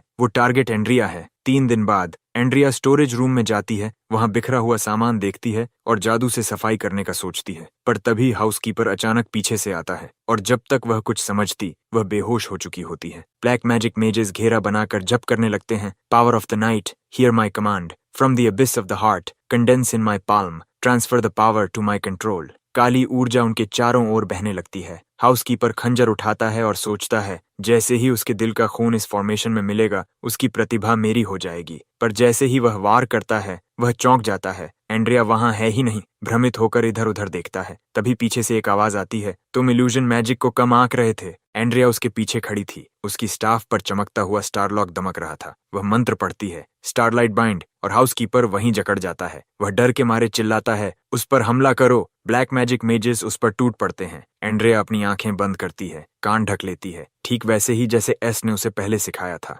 हाउसकीपर को कुछ अजीब आवाजें सुनाई देती हैं और जब सभी मेज बाहर देखते हैं तो वे दंग रह जाते हैं। सामने एक ग्रिफिन और एक डिमोनिक ड्रैगन। सब हैरान हैं कि अचानक ये मॉन्स्टर्स यहाँ कैसे आ गए, लेकिन हाउसकीपर का चेहरा सफेद पड़ जाता है। उसे तुरंत समझ आता है कि ये कोई और नहीं बल्कि सैल कूपर है। एस गुस्से से गरजता है, तूने एंड्रिया को छुआ, लगता है जिंदगी से ऊब गया है, बता क्यों उसे निशाना बनाया? हाउसकीपर कांपते हुए कहता है कि डिप्रीवेशन मैजिक एक ही इंसान पर एक बार काम करता है, इसलिए ताकि यंग मास्टर एलन को एस की प्रतिभा मिल सके, उन्हें एक ह्यूमन टेस्ट सब्जेक्ट चाहिए था। वो गिड़गिड़ाकर कहता है कि वो बस आदेशों का पालन कर रहा था। एस की आंखों में ठंडी नफरत चमकती है। उसे एहसास होता है कि एंड्रिया उसकी वजह से खतरे में थी। वो शांत स्वर में कहता है, मैं तुझे जाने दूंगा, लेकिन अब तू मेरे लिए काम करेगा। वो उस पर एक शैडो ओथ डाल देता है और आदेश देता है, जाकर मेट्रियार्च को बता कि डिप्रीवेशन मैजिक सफल हुआ है और सेरेमनी तुरंत मुझ पर की जा सकती है। अगर कुछ और कहा तो तुझे पता है क्या होगा। हाउसकीपर कांपते हुए पूछता है, क्यों? एस मुस्कुराता है, एलन की असली सूरत दुनिया को दिखाने के लिए। दूसरी ओर कूपर हाउस में हाउसकीपर झूठ बोलता है कि डिप्रिवेशन एक्सपेरिमेंट सफल रहा।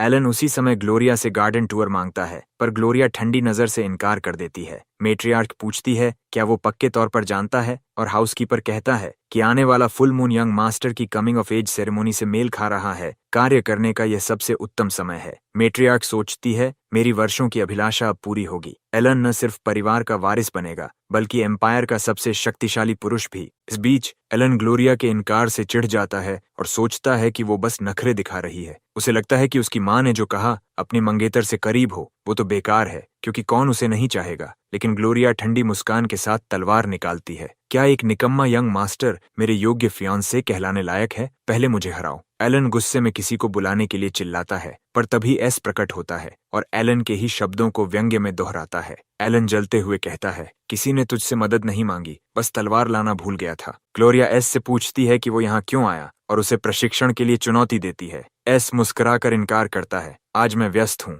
एलन जलता है, सोचता है ग्लोरिया इतनी नजदीकी क्यों दिखा रही है? क्या वो एस को पसंद करती है? ग्लोरिया कहती है, हर कोई मेरे साथ ट्रेन करने योग्य नहीं होता। सोच लो सॉल कूपर। एलन की झुंझलाहट बढ़ती है, पर तभी उसकी माँ उसे बुलाती है, तो वो सोचता है कि शादी के बाद वो उसे सुधार लेगा। ग्लोरिया एलन के जाने के बाद तलवार उठाती है। अब जब वो परेशान करने वाला चला गया है, अगर तुमने ट्रेनिंग नहीं मानी तो मैं अभी हमला कर दूंगी। एस हंसता है और मान जाता है, ठीक है, लेकिन एक शर्त पर, मुझे तुम्हारे भाई ड्यूक आइजैक से मिलवाओ। जल्द ही एस ड्यूक आइजैक से मिलता है और कहता है कि उसके पास ग्लोरिया और एलन की सगाई रद्द करने का तरीका है, लेकिन बदले में उसे आइजैक परिवार की हेयरलूम इल्यूजनरी टाइम बॉक्स चाहिए। अपने पिछले जीवन में ड्यूक आइजैक एलन की प्लेबॉय नेचर से नाखुश था और कूपर परिवार से गठबंधन नहीं चाहता था, पर रॉयल फैमिली के कारण मना नहीं कर पाया। इस जीवन में एस उसी कमजोरी का फायदा उठाता है। ड्यूक आइजैक उसे घमंडी कहता है। राजसी वरदान वाली सगाई किसी आम आदमी के कहने से रद्द नहीं हो सकती। तू शर्त लगाने की हिम्मत कैसे करता है? एस शांत स्वर में कहता है, क्योंकि इस समस्या का हल सिर्फ मेरे पास है,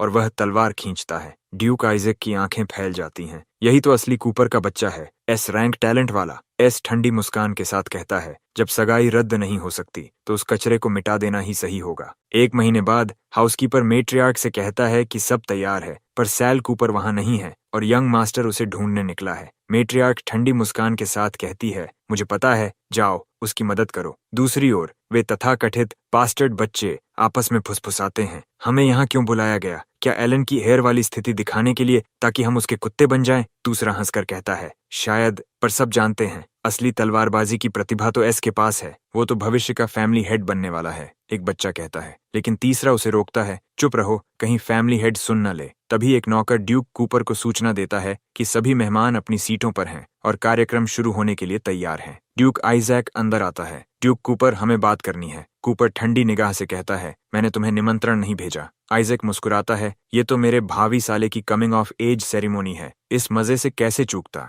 उधर कोने में छिपा एस अपने साथी से फुसफुसाता है, समय आ गया है, इल्यूजनरी टाइम बॉक्स सक्रिय करो। मंत्र गूंजता है, shadow woven fantasy, illusionary time box virtual realm open, और तभी सब कुछ धुंधला पड़ जाता है। तभी एलन आता है और देखता है कि एस छाया में खड़ा है। तू यहाँ अकेला क्या कर रहा है? अगले पल यंग मास्टर एलन अपने हाथों से उसे जंजीरों में बांध देता है। एंड्रिया ये दृश्य देख सन्न रह जाती है। उसे एहसास होता है कि जो उसने सपना समझा था वो उसकी पिछली जिंदगी की सच्चाई थी। स्टार्स की शक्ति, वो बुदबुदाती है। टाइम मेज की जागृत प्रतिभाओं में से एक। जो मेज इस शक्ति को जगाते हैं वो समय के टुकड़ों से अतीत और भविष्य देख सकते हैं। एंड्रिया कांपते हुए दौड़ती है, उसे एलन को रोकना ही होगा। जब वो पहुंचती है, एलन एस को वो वाइन ऑफर कर रहा होता है जो पुरस्कार स्वरूप दी गई थी। एंड्रिया जल्दी से एक नींद का जादू डालती है ताकि एलन महीनों तक सो जाए, लेकिन तभी ग्रे आकर उसे खींच ले जाता है, मेट्रियार्क के आदेश से। मेट्रियार्क मन ही मन सोचती है, डग ने कहा था डिप्रिवेशन सफल रहा, तो फिर वो अब भी मैजिक कैसे इस्तेमाल कर रही है? पर फिर सिर झटकती है, अभी सोचने का वक्त नहीं, सेरेमनी शुरू करनी है। एस जैसे ही वाइन पीता है उसकी चेतना धुंधली होने लगती है। जब उसे होश आता है वो खुद को एक क्रॉस पर बंधा पाता है। एलन तिरस्कार से हंसता है, तू क्या समझता है तू एस रैंक टैलेंट का हकदार है? वो उसे मारता है। तू क्या समझता है डिमोनिक ड्रैगन का मालिक बन सकता है? ग्लोरिया की कृपा पा सकता है। ये सब मेरा हक था। एलन की माँ ठंडी आवाज में कहती है, बातों में वक्त मत बर्बाद कर, शुरू करो। हाउसकीपर उसे एक विशेष डैगर देता है जो एस के लगभग अमर शरीर को भी भेद सके। एलन वो खंजर एस के दिल में घोंपता है। अब तलवारबाजी की प्रतिभा मेरी है, यही तेरी नियति थी, और अब से मैं हूँ असली कूपर परिवार का उत्तराधिकारी। लेकिन एस हंस पड़ता है, ठंडी व्यंग्य भरी हंसी। क्या तुम नाटक कर रहे हो एलन? वो जंजीरों को तोड़ देता है और कहता है, आंखें खोलो और देखो किसकी नियति वास्तव में बदलने वाली है। उसकी उंगलियां चटकते ही इल्यूजन टूटता है और सबके सामने सच्चाई प्रकट होती है। वे सब उसी बैंक्वेट हॉल में खड़े हैं। चारों ओर फुसफुसाहटें उठती हैं। कूपर परिवार ने ये क्या किया? यंग मास्टर इतना नीच निकला तो क्या उसकी एस रैंक प्रतिभा की बातें झूठ थीं? लोग एलन की सच्चाई देखकर घृणा से भर जाते हैं। मेट्रियार्च स्तब्ध है। ये कैसे हुआ? एस को कैसे पता चला कि हम क्या करने वाले थे? पर वो संभलती है। अभी स्थिति बचानी है। एलन चिल्लाता है, सब झूठ है। सैल मुझे फंसाने की कोशिश कर रहा है। उसकी माँ भी सहमति जताती है, लेकिन तभी ड्यूक आइजैक आगे आता है, ताली बजाते हुए। वाह, क्या शानदार नाटक था! मेट्रियार्क झुककर कहती है, दंड दीजिए, मैंने ही एलन को आदेश दिया था। पर ड्यूक उसकी बात अनसुनी कर एलन को कमरे के पार फेंक देता है। एलन हाँफता है, मैंने कुछ गलत नहीं किया। ऐसे एक नाजायज बच्चा है। जो कुछ उसके पास है वो मेरा होना चाहिए था। चारों ओर से लोग बुदबुदाने लगते हैं। ड्यूक ने खुद अपनी ताकत से शिखर पाया था, पर क्या वो अपने बेटे की ऐसी करतूत सबके सामने उजागर करेगा? तब ड्यूक गूंजती आवाज में आदेश देता है, आज से उत्तराधिकारी प्रतियोगिता शुरू होती है। कोई नियम नहीं, जो जीतेगा वही वारिस कहलाएगा। और सब समझ जाते हैं, पहला लक्ष्य होगा एलन। इस बीच ड्यूक आइजैक ठंडी हंसी हंसता है। आखिरकार यह है महान कूपर परिवार की असली आत्मा, लालच और अहंकार में डूबी हुई। ड्यूक आइजैक ठंडी आवाज में कहता है, मैं हमारे दोनों परिवारों की एंगेजमेंट को रद्द करने का प्रस्ताव रखता हूँ। मैं अपनी बहन की शादी किसी झूठे और कमजोर आदमी से नहीं होने दूंगा। हॉल में सन्नाटा छा जाता है। ड्यूक कूपर जानता है ये सब इल्यूजनरी टाइम बॉक्स की शक्ति का परिणाम है, और इसमें कोई शक नहीं कि ड्यूक आइजैक अब एस के साथ मिल चुका है। लेकिन इतने सारे नोबल गवाहों के बीच अगर ये बात रॉयल फैमिली तक पहुंची तो कूपर परिवार की प्रतिष्ठा मिट्टी में मिल जाएगी। बेहतर है कि अभी पीछे हट जाए और बाद में बदला ले। वो ड्यूक आइजैक से हाथ मिलाता है, चिंता मत करो, मैं राजा को स्पष्टीकरण भेज दूंगा। फिर एस की ओर मुड़कर ठंडी निगाहों से कहता है, तुम एयर के खिताब के लिए लड़ सकते हो, लेकिन अगर तुमने परिवार की प्रतिष्ठा को नुकसान पहुंचाया तो मैं तुम्हें मिटा दूंगा। एस हल्की मुस्कान के साथ पूछता है, आप मुझे गायब करना चाहते हैं पिता? तो अभी क्यों नहीं करते? ड्यूक कूपर उसके फादर कहने पर ठिठक जाता है। कुछ पल चुप रहता है, फिर बिना जवाब दिए चला जाता है। बाहर एक नौकर पूछता है, आप सच में उसे सबक नहीं सिखाएंगे? ड्यूक कूपर कहता है, जरूरत नहीं, वो लड़का काफी कुशल है, बस उसका स्वभाव बहुत अप्रिय है। दूसरी ओर मेट्रियार्क गुस्से से भरी है। किसने सूचना लीक की? उस कमीने को कैसे पता चला कि हम कार्रवाई करने वाले थे? हाउसकीपर कांपते हुए कहता है, मुझे नहीं पता माई। तभी एक नौकर एंड्रिया को घसीटता हुआ लाता है। माई, इसे क्या करें? मेट्रियार्क ठंडी निगाह से कहती है, इसे डिमोनिक क्रीचर्स को खिला दो। लेकिन जैसे ही वो एंड्रिया को देखती है, उसके हाथों में जादुई ऊर्जा चमकती है। तो डिप्रिवेशन टेस्ट असफल रहा या हुआ ही नहीं? मेट्रियार्क बुदबुदाती है। फिर हाउसकीपर की ओर मुड़कर कहती है, दिखाओ मुझे उसके टैलेंट, तुमने जो छीना था। हाउसकीपर डरते हुए कहता है, उसका जादू बहुत उन्नत है, मैं पूरी तरह नहीं सीख पाया, बस कुछ दिन और दीजिए। मेट्रियार्क ठंडी हंसी हंसती है, दिनों की जरूरत नहीं, और अपने आदमियों को आदेश देती है, उसे यहीं खत्म करो। तलवारें झिलमिलाती हैं। मौत के डर से हाउसकीपर चिल्लाता है, सैल कूपर ने मजबूर किया था। पर मेट्रियार्क शांत स्वर में कहती है, कुत्ते ने मालिक को धोखा दिया तो मालिक ने कुत्ते को मार दिया, बस। वो एंड्रिया की ओर बढ़ती है, अब तेरी शक्ति मुझ में होगी। उधर एस सोच रहा है, एलन की नीचता सबके सामने उजागर करने के बाद भी फैमिली हेड उसे बचा रही है। शायद एलन की माँ के पीछे की शक्ति से डरती है। क्या वो मुझे कास्टल के नीचे इसलिए रख रही है ताकि मुझे नियंत्रित कर सके? लेकिन वो कसम खाता है, जब तक मैं एलन को वो सारा दर्द नहीं चखाऊं जो मैंने सहा है, मैं कहीं नहीं जाऊंगा। दरवाजे पर दस्तक होती है। एंड्रिया? वो पूछता है, लेकिन अंदर आती है ग्लोरिया। वो कहती है, भाई ने कहा था कि वो आइटम लौटाने वाला है, तो मैंने सोचा खुद ही ले लूं। एस सोचता है, अगर मैं आइजैक परिवार का समर्थन पालूं तो एलन को सीधा खत्म कर सकता हूं। पर उससे पहले ग्लोरिया पूछती है, क्या सोच रहे हो? एस हल्के व्यंग्य में कहता है, सोच रहा हूं तुम्हारे परिवार के स्तर का घर उस वस्तु को हेirloom क्यों मानता है जो केवल भ्रम पैदा करती है। ग्लोरिया मुस्कुराती है, जानना चाहते हो तो सुनो। फिर फिर सोचती है, वैसे भी कोई इन दंत कथाओं पर यकीन नहीं करता। अगर मैं बता दूं तो वो मुझ पर एहसानमंद रहेगा। लेकिन एस उसे अनदेखा करता है। दरवाजा खोलते हुए कहता है, गुड बाय मिस ग्लोरिया। क्रोधित होकर ग्लोरिया कहती है, फिर लड़ाई होगी। स्पारिंग रूम में ग्लोरिया झपटती है, पर एस उसकी तलवार को बिना प्रयास रोक देता है। पलटवार में उसका ब्लेड ग्लोरिया की गर्दन पर टिक जाता है। तुमने कहा था पूरा दम लगाना, एस ठंडे स्वर में कहता है। अब वादा निभाओ, इल्यूजनरी टाइम बॉक्स का रहस्य बताओ। ग्लोरिया गहरी सांस लेती है। वो बस एक लेजेंड है, किसी को नहीं पता कि वो सच है या झूठ, लेकिन कहा जाता है अगर कोई पावर ऑफ द स्टार्स की मान्यता पाले और इल्यूजनरी टाइम बॉक्स में पारंगत हो जाए तो वो अपनी पूरी जिंदगी की आहुति देकर किसी को रिबॉर्न करा सकता है। एस को समझ आ गया कि ये वही एंड्रिया थी जिसने उसकी पुनर्जन्म के लिए अपनी जिंदगी आहुति दी थी। इसलिए इस बार सिर्फ बदला ही नहीं, उसकी रक्षा भी उसकी जिम्मेदारी होगी। पर वह सोच पूरा करने से पहले उसके नौकर आते हैं और कहते हैं कि एंड्रिया पकड़ी गई है। एस गुस्से में पूछता है, किसने किया? बताया जाता है मात्रिक और कुछ सर्वेंट्स ने जंगल में उसे पकड़ लिया था। ग्लोरिया कहती है कि उसने सुना कि लोग कह रहे थे एंड्रिया अब यंग मास्टर की पर्सनल मेड बनेगी और बड़े होकर उसकी मिस्ट्रेस होगी। वे सोच रहे थे कि जिस यंग मास्टर की बात हो रही है वह एस ही है। ये सुनकर एस दिवालिया हुआ जा रहा है। वह तुरंत एंड्रिया को बचाने दौड़ा। ग्लोरिया सर्वेंट से कहती है कि उन सब का पीछा करो। एस की आंखों में जो आग दिख रही है उसे बचाने की रुचि नहीं, मार डालने का इरादा दिखा रहा है। एलन अपनी अपमान के लिए एस को कुत्सित करने की कसम खाता है और सोचता है कि उसे सबसे भयानक मौत दी जाएगी। सर्वेंट सलाह देता है कि एस एंड्रिया से प्यार करता है और एलन सिपाही के चालाक सुझाव की तारीफ करता है। उस पर एस को सबक सिखाया जाएगा। वह एंड्रिया को बताता है कि वह उसे अपनी केयर में रखेगा और उसे एक योग्य कॉन्क्यूबाइन बनाएगा। एंड्रिया सोचती है अब उसके पास मैजिक नहीं है, चेन्स ने उसे रोक रखा है, उम्मीद बस एस की रेस्क्यू पर है। एलन उस पर तंज कसता है कि जब एस उसे स्लेव बन के देखेगा तो उसका चेहरा कैसा होगा, पर एलन को चौंका देने वाला मुक्का एस ने उसके चेहरे पर दे मारा, उसे कमरे के पार फेंक दिया। एस ने एलन पर वार चलाए। सर्वेंट्स मदद को आए, पर एस की ताकत के आगे वे चोट खा गए। ग्लोरिया ने एंड्रिया की चेन्स खोली और चेतावनी दी कि एस फिर से डिमोनाइजिंग हो रहा है। एंड्रिया ने उसे संभाला, मैं ठीक कर दूंगी। जब एस रुका, सर्वेंट्स एलन को ले गए। मेट्रियार्क ने एलन के बीटन रूप को देखा और एस से पूछा इसी तरह वह अपने पिता का एहसान लौटाएगा। एस पास गया, हाथ से खून निकालकर चैलेंज पेश किया, मैं एलन कूपर को एक होली बैटल में मौत तक अनुकूल बुलाऊंगा। वह कहता है कि जो भी एंड्रिया को धमकाएगा वह कभी कायम नहीं रहने देगा। 7 डेज बाद वे ड्यूलिंग एरिया में खड़े होते हैं। एस एलन को उकसाता है, मैंने उम्मीद नहीं की थी कि तुम 7 दिनों के दबाव के बाद भी भागोगे नहीं। एलन जवाब देता है, किसी बीटले जैसे तुम्हें कुचलने का मौका मैं खोने नहीं दूंगा। पर एस को शील्ड देखकर बुरा एहसास होता है और युद्ध शुरू हो जाता है। एलन मेडूसा की पेट्रिफिकेशन गेज निकालता है। एस डॉज करता है, पर एलन चिल्लाता है, तू तो डांसिंग मंकी ही है। शैडो ओथ उसे मेडूसा के पेट्रिफाई से इम्यून नहीं बनाता, क्योंकि पेट्रिफिकेशन एबनॉर्मल स्टेटस है, डैमेज माना नहीं जाता, इसलिए उसे ट्रांसफर नहीं किया जा सकता। एस के पास एक ही रास्ता बचता है, शील्ड को नष्ट करना। एलन गर्व से कहता है, जब तूने पर्सियस की सोर्ड चुराई, मैंने मेडूसा की शील्ड हासिल की। यही है अंतर देतर और विद्रोही का। एस एलन पर कूदता है, पर एलन मेडूसा का शील्ड समन कर वार ब्लॉक कर देता है। एलन याद करता है कि अब वह गोल्डन स्टाफ मेज है और एस पर ब्लड करप्शन चलाता है, एक ऐसा वाइल ब्लैक मैजिक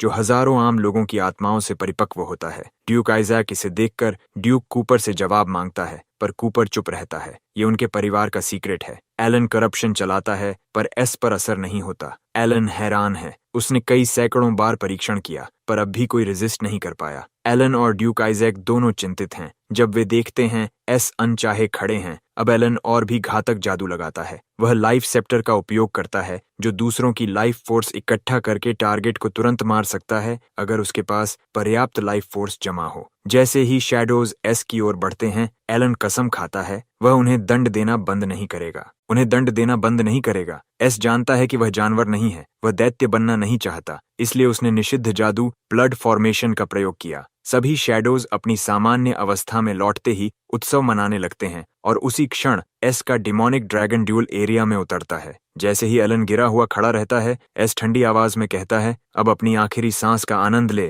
क्योंकि यही तेरी आखिरी होगी। ड्यूक आइजैक उस ड्रैगन आर्मर को देखकर हक्का बक्का रह जाता है। क्या ये लेजेंड सच हैं? किंवदंती कहती है, अगर कोई ड्रैगन रेस अपने मास्टर की इच्छा के साथ तीव्र भावनाओं में एक हो जाए तो वे अपने रूप को बदल सकते हैं और मास्टर की शक्ति को कई गुना बढ़ा सकते हैं। इसे ड्रैगन आर्मर कहा जाता है। एलन इस दृश्य को देखकर कांप जाता है। इम्पॉसिबल, बीस्ट का एक्नॉलेजमेंट मिल भी जाए पर दिल और दिमाग का सिंक्रोनाइजेशन कभी नहीं हो सकता। वह इसे इल्यूजन समझकर तोड़ने की कोशिश करता है और निषिद्ध जादू का उपयोग करता है। एस कहता है, हमारा विल एक हुआ क्योंकि हमारे भीतर तेरे खिलाफ एक ही क्रोध जल रहा है। एलन अपने स्टाफ से वार रोकता है पर एस अपनी सोर्ड से उसे काट देता है। उसका हाथ उसके शरीर से अलग हो जाता है। ये वार उन निर्दोषों के लिए है जिनकी प्रतिभा तूने चुराई। मैट्रियार्क उठती है पर ड्यूक कूपर उसे बैठने को कहता है। एस फॉरबिडन मैजिक मॉन्स्टर को चीरते हुए कहता है, ये वार उन शैडोज के लिए है जिनकी जान तूने पिछले जीवन में चूस ली। एस एलन के पास्ट, प्रेजेंट और फ्यूचर सभी पापों की सजा देने ही वाला था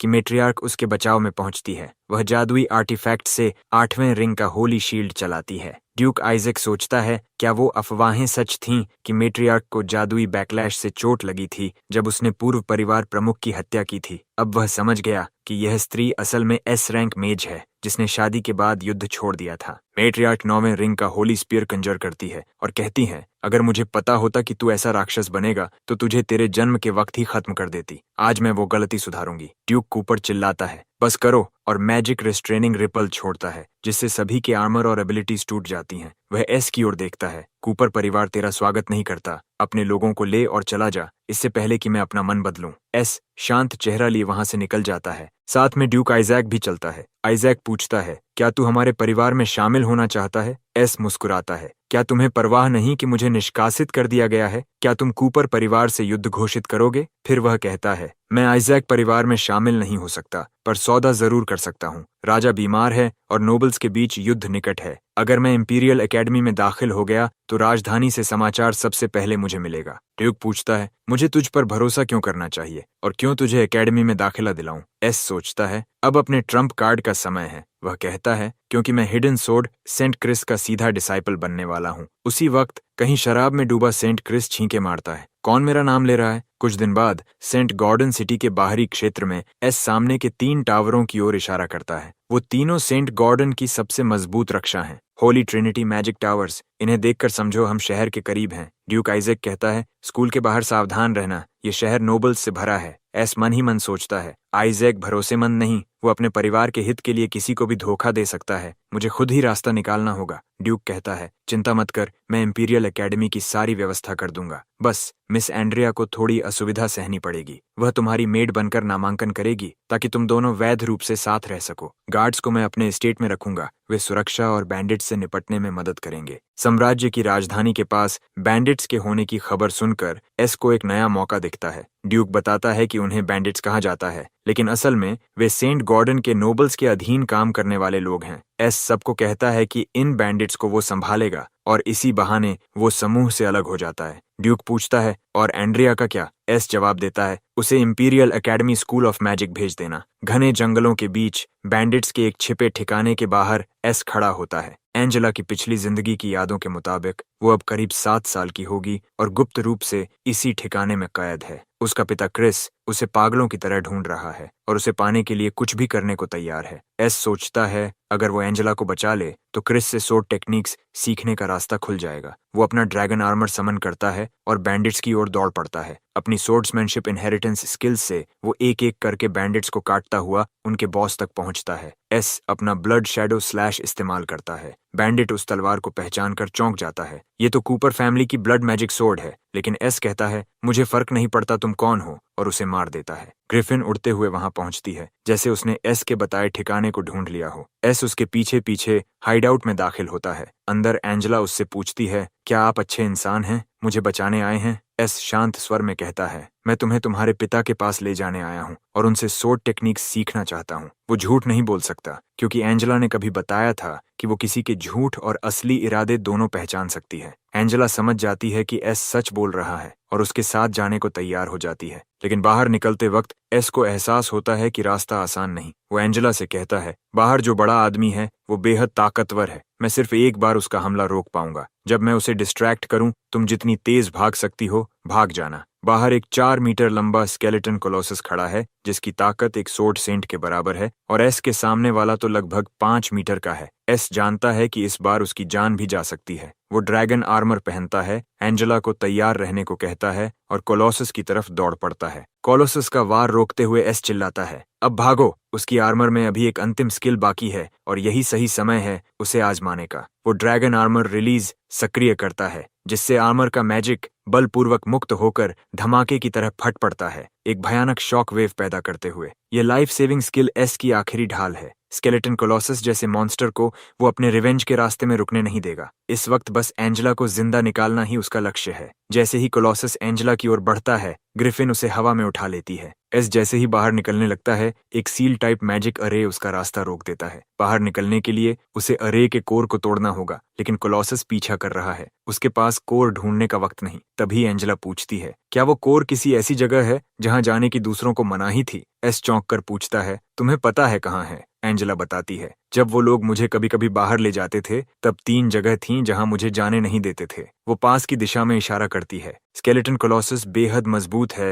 लेकिन धीमा, और दूर से स्केलेटन कैनन चलाता है, मगर एस के पास अब ड्रैगन आर्मर नहीं है। अगर वो जरा भी छू गया तो गंभीर चोट लगेगी। वो कमरे में दाखिल होता है। दीवारें मजबूत हैं लेकिन ज्यादा देर नहीं टिकेंगी। एंजेला कहती है, ये बो जैसे मुझे बुला रही है। वो स्लाइफ्स ब्लेसिंग बो उठा लेती है और कहती है, बड़ा मॉन्स्टर आ रहा है, हमें अगले कमरे में जाना होगा। अगले कमरे में पहुंचकर उन्हें आखिर अरे का कोर मिल जाता है, लेकिन तब पता चलता है कि जिसने ये अरे बनाया था उसने स्केलेटन कोलोसस की सेल्फ डिस्ट्रक्शन भी ट्रिगर कर दी है। एस कहता है, अब मैं जो मूव इस्तेमाल करूंगा उससे मेरा दिमाग भी खो सकता है, तुम किसी तरह खुद को बचाना। फिर वो अपना आखिरी स्किल इस्तेमाल करता है, swordsmanship inheritance 4th skill, blood bath storm. इसी बीच इंपीरियल एकेडमी में एक मैसेंजर क्रिस के पास दौड़ता हुआ आता है। सेकंड प्रिंस का डेडब्रिंगर शहर छोड़ चुका है, क्या हम लोगों को उसके पीछे भेजें? क्रिस बस मुस्कुराता है और कहता है, मेरी वाइन का ख्याल रखना, मैं खुद जाकर देखता हूँ। मैसेंजर को देखकर खुशी होती है कि उसका लॉर्ड आखिरकार आजाद हो गया है।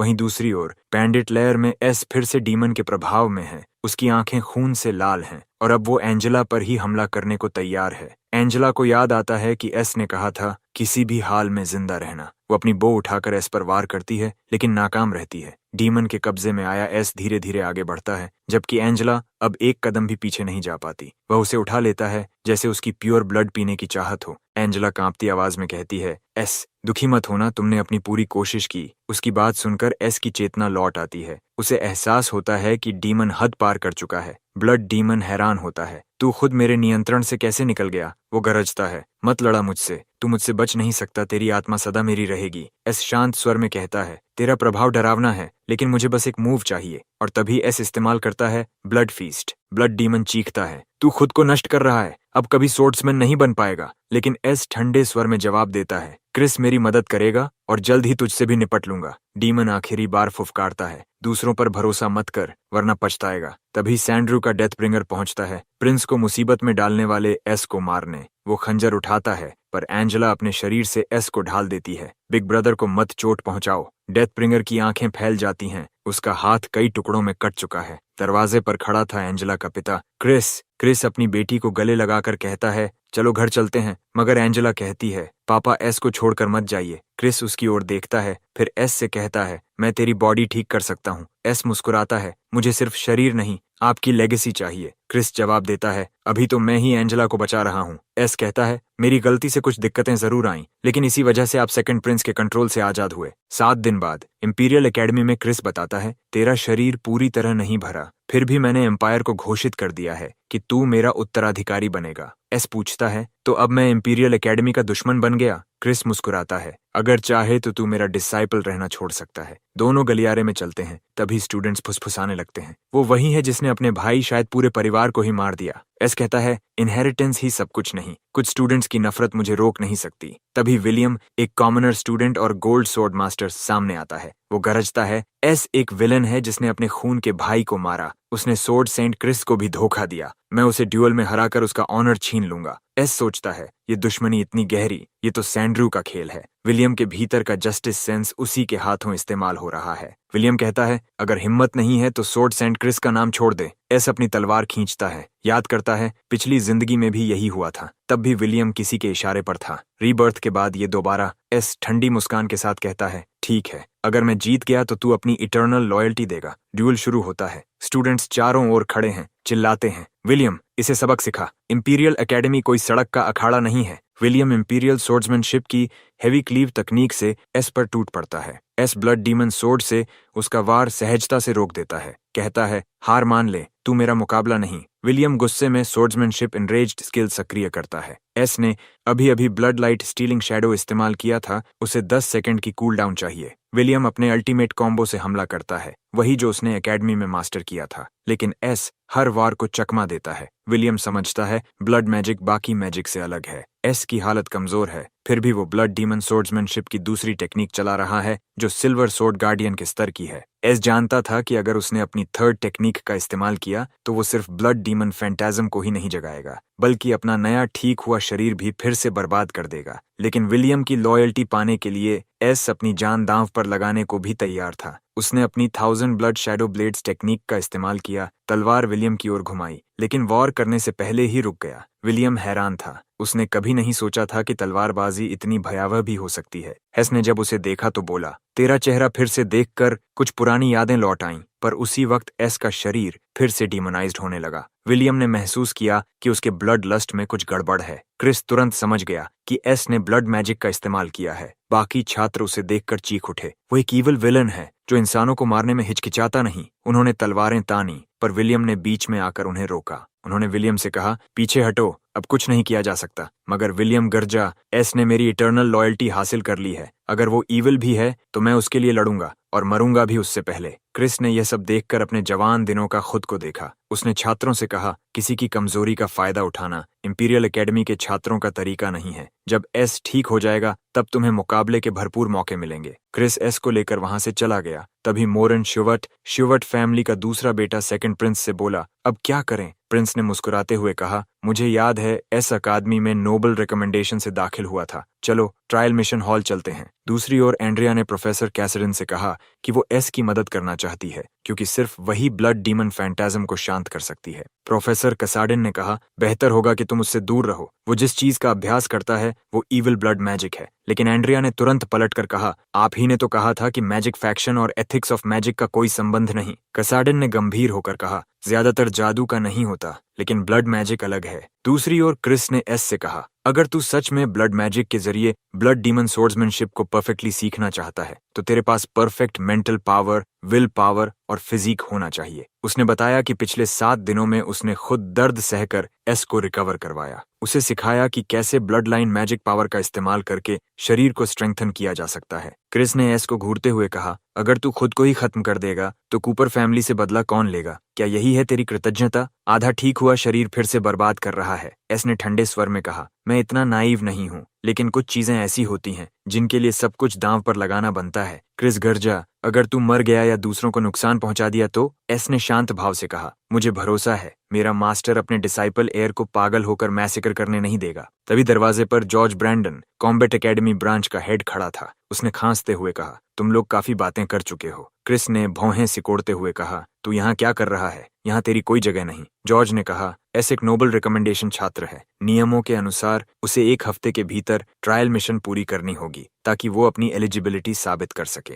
जाते जाते जॉर्ज ने कहा, क्रिस, अपने छोटे छोटे स्कीम से स्कूल की टीचिंग ऑर्डर मत बिगाड़ो। हेडमास्टर तुझसे नरमी बरतता है, मैं नहीं। एस ने पूछा, मास्टर, क्या आपका उससे कोई झगड़ा है? क्रिस हंस पड़ा, वो बस एक पुराना ब्लेड है जिसे कोई भी इस्तेमाल कर सकता है। वो बूढ़ा जिद्दी आदमी बस किस्मत से मेरी तलवार से बच गया था। उसने कहा, जब तक तू रूल्स नहीं तोड़ेगा तुझे उसकी परवाह नहीं करनी चाहिए। क्रिस ने गंभीरता से कहा, जा तैयारी कर। अगर मिशन उस बूढ़े ने खुद अरेंज किया है तो आसान नहीं होगा। उस रात विल्डरनेस सीक्रेट रेल्म के एंट्रेंस पर सेकंड प्रिंस और मोरन श्योवाट खड़े थे। प्रिंस ने कहा, जो ट्रायल मिशन जॉर्ज ब्रैंडन ने एस को दी है वही इस सीक्रेट रेल्म में है। अंदर जा और पोशन को वाटर सोर्स में मिला दे। बाकी ये कि एस कितना पागल होगा ये इस पर निर्भर करेगा कि क्रिस कब तक खुद को रोक पाता है। अगले दिन एस ने विलियम से कहा, मैं मिशन स्वीकार करने के बाद तुझसे मिलने ही आ रहा था। विलियम ने कहा, यह मिशन आसान नहीं होगा, लेकिन एस मुस्कुराया, मुझे पता है जॉर्ज मेरे मास्टर को नापसंद करता है, इसलिए वो जानबूझकर मुझे मुश्किल में डालेगा। विलियम ने गहरी सांस लेते हुए कहा, हालात बहुत उलझे हुए हैं। सब ग्रैंड हॉल में इकट्ठे हैं सिर्फ ये देखने के लिए कि तू कैसे अपना तमाशा बनाता है। जब वो रजिस्ट्रेशन डेस्क पर पहुंचे, फीलिक्स ने पूछा,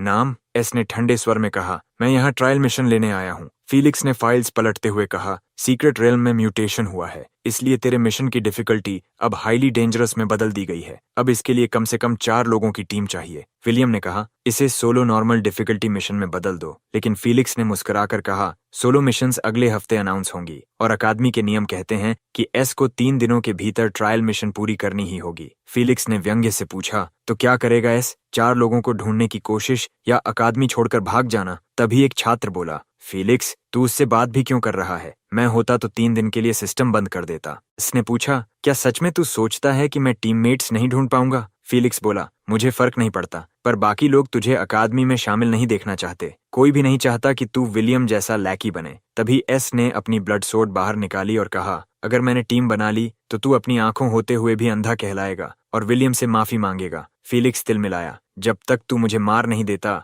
मैं नहीं झुकूंगा। एस ने कहा, तुझे मारूंगा नहीं, लेकिन जो कुछ तूने कहा वो मैं मास्टर क्रिस को बताऊंगा और वो अपने डिसाइपल की रक्षा करेंगे। फीलिक्स बोला, पहले रात तक टीम जुटा ले, फिर मुंह खोलना। तभी पीछे से आवाज आई, हम जुड़ेंगे। वो थीं ग्लोरिया, एंड्रिया और विलियम खुद। एस मुस्कुराया, अब मेरे स्क्विंटी आइड सीनियर, मिशन रजिस्टर कर और अब घुटनों पर गिरकर माफी मांग। पूरे हॉल में सन्नाटा छा गया। जब फीलिक्स घुटनों पर गिरा, एक छात्र फुसफुसाया, जैसा सोचा था, विलन तो विलन ही रहेगा। सीनियर फीलिक्स सिर्फ रूल्स फॉलो कर रहा था और ये क्रिस के नाम से दूसरों को धमका रहा है। बाहर निकलते हुए विलियम ने कहा, मेरे लिए इतना आगे जाने की जरूरत नहीं थी। लेकिन एस ने ठंडे लहजे में कहा, जब तक हम गलत नहीं हैं, हमें किसी भी ट्रैश को अपने ऊपर राज करने का हक नहीं देना चाहिए। फेलिक्स ह्यूमिलिएशन से कांपता हुआ जॉर्ज ब्रैंडन के पास पहुंचा और बोला, मुझे जाने दीजिए, मैं खुद जाकर एस को मार दूंगा। जॉर्ज ने शांत स्वर में कहा, नियम मत भूलो, आज जो शर्म तूने झेली है उसे गुस्से में नहीं ताकत में बदल। अगले दिन जब टीम मेलिसास डेंस फॉरेस्ट पहुंची, विलियम ने कहा,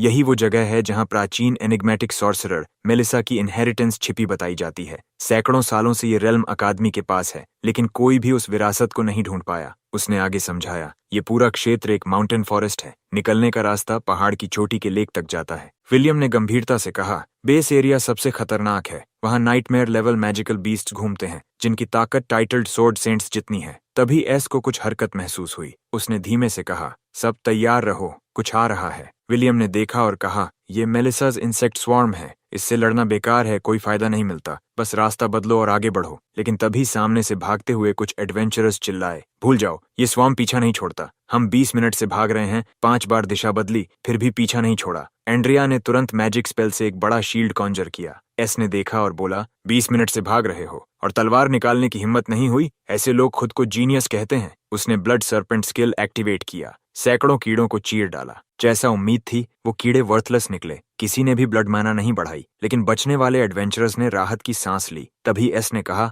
शर्म नहीं आती? तुम दुश्मन से बचाए गए हो। उनमें से एक नोबल लड़की ने व्यंग्य से कहा, दुश्मन? हम तुम्हें दुश्मन क्यों माने? तू तो वो नीच है जो न टाइटल पा सकता है न लैंड, बस हमारा मनोरंजन करने लायक। उसने घमंड से कहा, अगर तुझमें थोड़ा भी सेंस है तो मुझे बाहर तक एस्कॉर्ट कर, शायद तुझे रिटेनर की जगह दे दूं। उसी पल जंगल की दिशा से गड़गड़ाहट आई। विलियम ने तलवार संभालते हुए कहा, तैयार हो जाओ, वो मॉन्स्टर्स हैं जिन्हें कीड़ों की गंध ने यहाँ खींच लिया है। एस ने देखा कि उन मॉन्स्टर्स में कुछ गड़बड़ है। उसने सबको चेताया, सावधान रहो, कुछ ठीक नहीं लग रहा। लेकिन वो जानता था, फर्क नहीं पड़ता, एक एक करके सबको काट दूंगा। उसने बर्फीली आवाज में कहा, कूपर फैमिली की ब्लड डीमन सोर्ड्समैनशिप कोई साधारण तलवार कला नहीं थी, ये ब्लड मैजिक पर आधारित एक प्राचीन इनहेरिटेंस थी। क्योंकि ये शक्ति शरीर की जगह मैजिक एनर्जी से लेती है, इसलिए इसके वार अजीब और अप्रत्याशित होते हैं, जिन्हें रोकना लगभग नामुमकिन होता है। किसी ब्लड मेज के लिए अपनी मैजिक कैपेसिटी बढ़ाने का तरीका भी अलग होता है। जिस तरह एक वॉरियर शरीर को मजबूत करता है, वैसे ही एक blood mage kill, control the blood,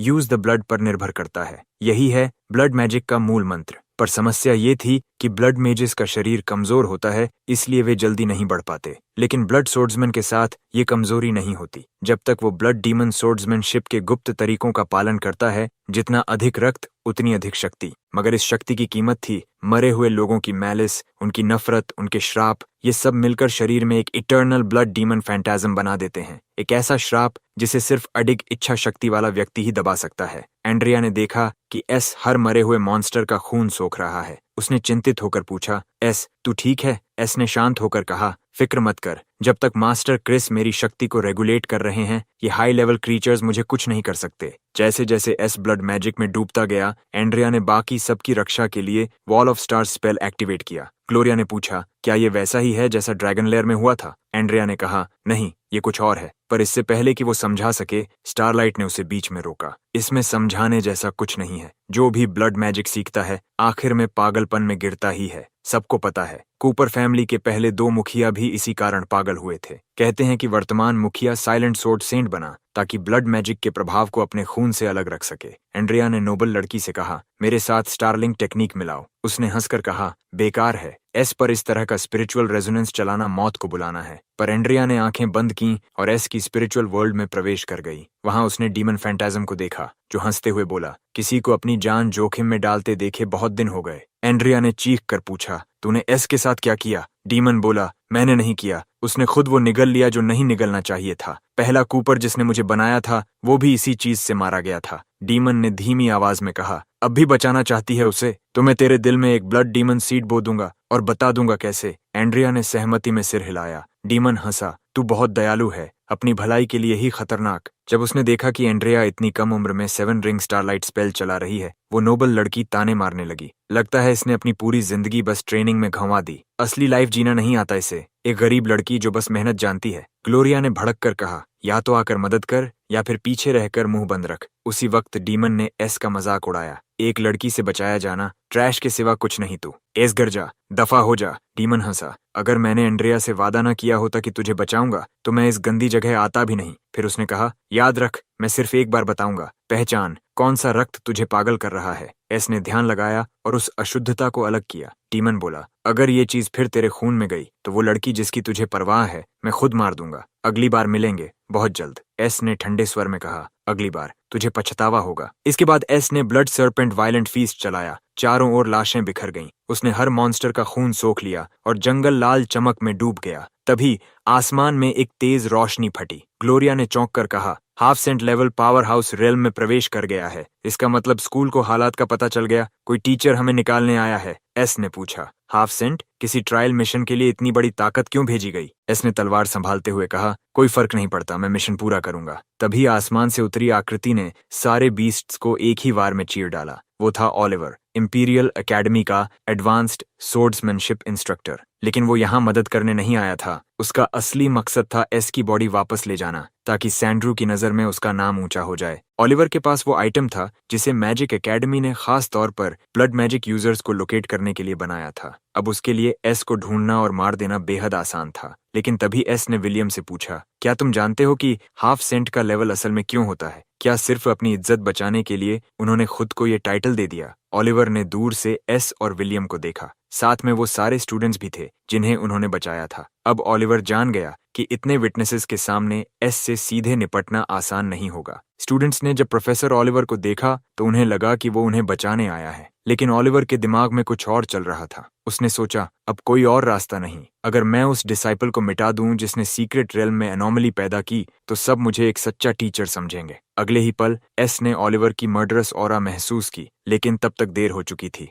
Oliver ने उस पर हमला कर दिया। ओलिवर ने कहा, तुम्हें गर्व होना चाहिए कि तुम्हें सोर्ड सेंट के स्तर की एक स्लैश से मारा जाएगा। लेकिन एस अब समझ गया था, ये हाफ सेंट्स असल में गोल्ड सोर्ड मास्टर्स होते हैं जो सोर्ड सेंट लेवल अटैक्स छोड़ सकते हैं। ओलिवर को एहसास हुआ कि एस मरा नहीं। वो फिर उठ खड़ा हुआ। तभी उसे याद आया, ब्लड डीमन फैंटाज्म ने उसे सिखाया था कि कैसे ब्लड मैजिक से अपने खून में जहर महसूस किया जाता है। लेकिन एस ने देखा, ये जहर नहीं, ये तो ओलिवर की इंटरनल पावर की चाल थी। उसने उस पावर के फ्लो को समझ लिया और उसी पल उसे एहसास हुआ, अगर मैं इस मैकेनिज्म को पूरी तरह समझ लूं तो एक दिन दूसरों की टेक्निक्स भी रेप्लिकेट कर सकता हूं। तभी विलियम ने पीछे से ओलिवर पर हमला किया। अब ओलिवर भी डर गया। ये दोनों इतने कठिन क्यों हैं? उसके पास बस एक ही मूव बचा था। उसने वो मूव इस्तेमाल किया और उसी समय झील में सोया हुआ मॉन्स्टर जाग उठा। ओलिवर मुस्कुराया, स्टूडेंट्स मेरे इस रियल बैटल ट्रेनिंग के लिए मुझे हमेशा याद रखेंगे। और वह वहां से चला गया। ओलिवर के जाते ही स्टूडेंट्स पर असली खौफ टूटा। मॉन्स्टर उनके सामने था और उनमें से एक लड़का टूट गया। मैं मर नहीं सकता, मुझे अब भी अपने परिवार के लिए पैसे कमाने हैं, मुझे सफल होना है। लेकिन मॉन्स्टर झपट पड़ा। तभी एस ने आदेश दिया,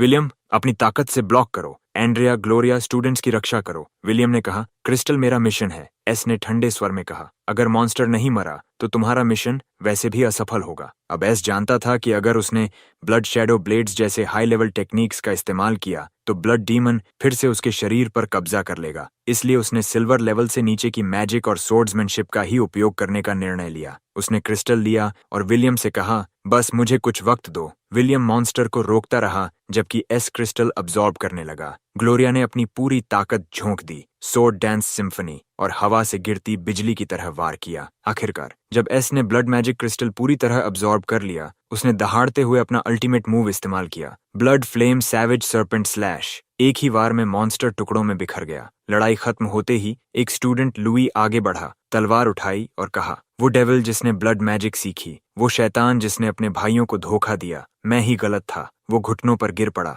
माफ कर दीजिए एस, अगर आप न होते तो हम सब मर चुके होते। धीरे धीरे सारे स्टूडेंट्स झुक गए, अपनी गलती स्वीकारते हुए। लेकिन तभी एक लड़की ने चिल्लाकर इशारा किया, वो देखो, इंसेक्ट स्वार्म। एस ने अपनी ब्लड विजन खोली। वो समझ गया, ये झुंड सिर्फ एक ट्रैप है, किसी सीक्रेट चीज को छिपा रहा है। उसने एंड्रिया से कहा, स्टूडेंट्स को लेकर पीछे हटो, और खुद ब्लड लाइट शैडो का इस्तेमाल कर झील की गहराई में उतर गया। वहां उसने देखा, मेलिसा स्वार्म तो बस जीवन शक्ति चुराने का उपकरण था। असल लक्ष्य था एक मेज नेम्ड मेलिसा को रिजरेक्ट करना। गहराई में उसे ब्लैक मैजिक फॉर्मेशन मिला। एस ने दांत भींचते हुए कहा, जो दूसरों की लाइफ फोर्स चुराकर खुद की उम्र बढ़ाए वो जीने लायक नहीं। उसने वो डार्क स्पेल तोड़ दिया और उसी क्षण स्टूडेंट्स की मैजिक भी लौट आई। साथ ही झील में एक नया पोर्टल चमक उठा, the secret realm door. S हैरान रह गया, ये अनजाने में ही खुल गया। दूसरी ओर ओलिवर खड़ा सोच रहा था, जो कुछ भी इस सीक्रेट रेल्म में हुआ वो बाहर नहीं जाना चाहिए। अगर ये बात फैल गई तो हिज रॉयल हाइनेस का एकेडमी टेक ओवर प्लान बर्बाद हो जाएगा और मैं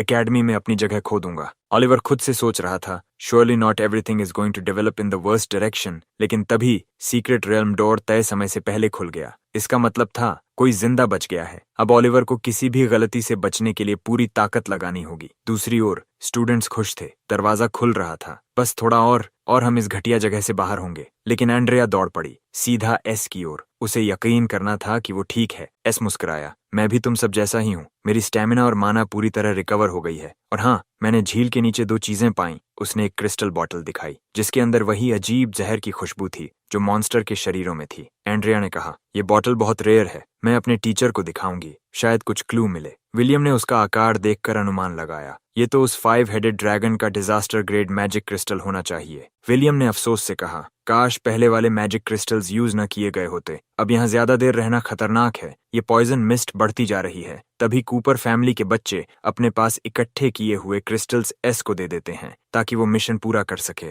पहली बार एस को सबकी स्वीकृति मिलती है। लेकिन दूसरी ओर ओलिवर के मन में हलचल थी। जो कुछ भी सीक्रेट रेल्म में हुआ वो बाहर नहीं जाना चाहिए, वरना हिज रॉयल हाइनेस का एकेडमी टेक ओवर प्लान बर्बाद हो जाएगा। ओलिवर ने खुद से कहा, क्या हालात हमेशा बदतर ही होंगे? दरवाजा पहले खुल गया तो क्या, जो भी बचा है उसे अब मैं ही रोकूंगा। गुस्से में वह कॉर्नर से बाहर निकला, चिल्लाते हुए, तुम लोग चुपचाप यहाँ मर क्यों नहीं जाते? और उसी पल उसने एस पर हमला कर दिया। लेकिन एस पहले से सतर्क था। उसने तुरंत blood light stealing shadow skill activate की और वॉर को रोक लिया। ग्लोरिया और एंड्रिया स्तब्ध रह गईं। उन्होंने सोचा भी नहीं था कि ओलिवर ऐसा हमला करेगा। ओलिवर नहीं रुका। एस ने पलटवार किया। उसकी आंखों में ठंडक थी। मैंने तुम्हारी मौत देखी है, मरने वाला मैं नहीं तुम हो। तभी जॉर्ज ने बीच में आकर चिल्लाया, रुको ओलिवर, तुम्हें पता भी है तुम क्या कर रहे हो? ओलिवर गरजा, मैं उस दुष्ट को मार रहा हूँ जिसने सीक्रेट रेल्म को जड़ से भरा। ये सुनकर सब सन्न रह गए। क्या हम सच में पॉइजन्ड हैं? सच्चाई जानने के लिए गेटोज ने एक मैजिक स्क्रोल खोला जो जहर की सेंट पहचान सकता था। अगर दोषी उनमें से कोई हुआ तो स्क्रोल तुरंत उसे पकड़ लेगा। सबकी नजरें एस पर टिकीं।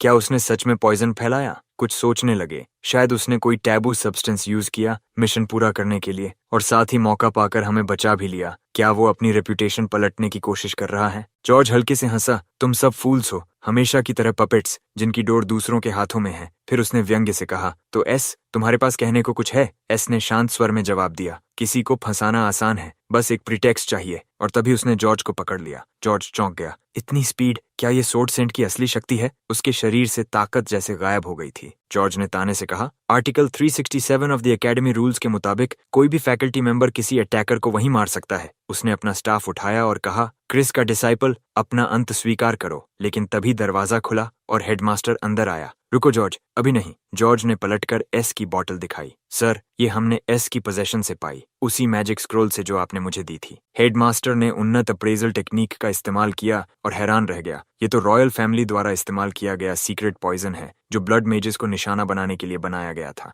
उसने धीमे से कहा, क्रिस सच में बहुत ट्रबल पैदा करता है। फिर जॉर्ज से कहा, लेकिन ये सब कुछ साबित नहीं करता। इन्हें अभी डंजन में बंद करो और जांच धीरे धीरे शुरू होगी। हेडमास्टर ने ऐसा इसलिए किया क्योंकि वो जानता था अब सॉल पर लगातार मर्डरस इंटेंट के हमले होंगे, इसलिए बेहतर था कि पहले उसे इम्प्रिजन किया जाए। कोने में खड़े लोग उलझन में थे। क्या एस ने सच में पॉइजन यूज किया था? कुछ बोले। हाँ, प्रोफेसर जॉर्ज ने हेडमास्टर का मैजिक स्क्रोल यूज किया था, सबूत मिला। जबकि दूसरे बोले, लेकिन क्रिस ने तो मना किया और हेडमास्टर ने तुरंत सजा भी नहीं दी। कुछ को शक था कि ओलिवर ने एस को फंसाया है। सबने देखा था उसने सीक्रेट रेल्म में सबकी सेफ्टी को कैसे नजरअंदाज किया था। बाद में एकेडमी डंजन में एस लकड़ी की तख्त पर लेटा था, बगल में क्रिस बैठा था। उसने बताया, ये पॉइजन रॉयल फैमिली द्वारा ब्लड मेजेस को खत्म करने के लिए इस्तेमाल किया जाता है। मेरी जांच के मुताबिक ये दूसरे प्रिंस सैंड्रू से आया है। ये सुनकर एस गुस्से में उठा, मगर क्रिस खड़ा हुआ और जाते जाते बोला, यहाँ रहकर सोचो, दुनिया में दुश्मनों की कोई कमी नहीं है। उसके कदमों की गूंज सेल में फैल गई।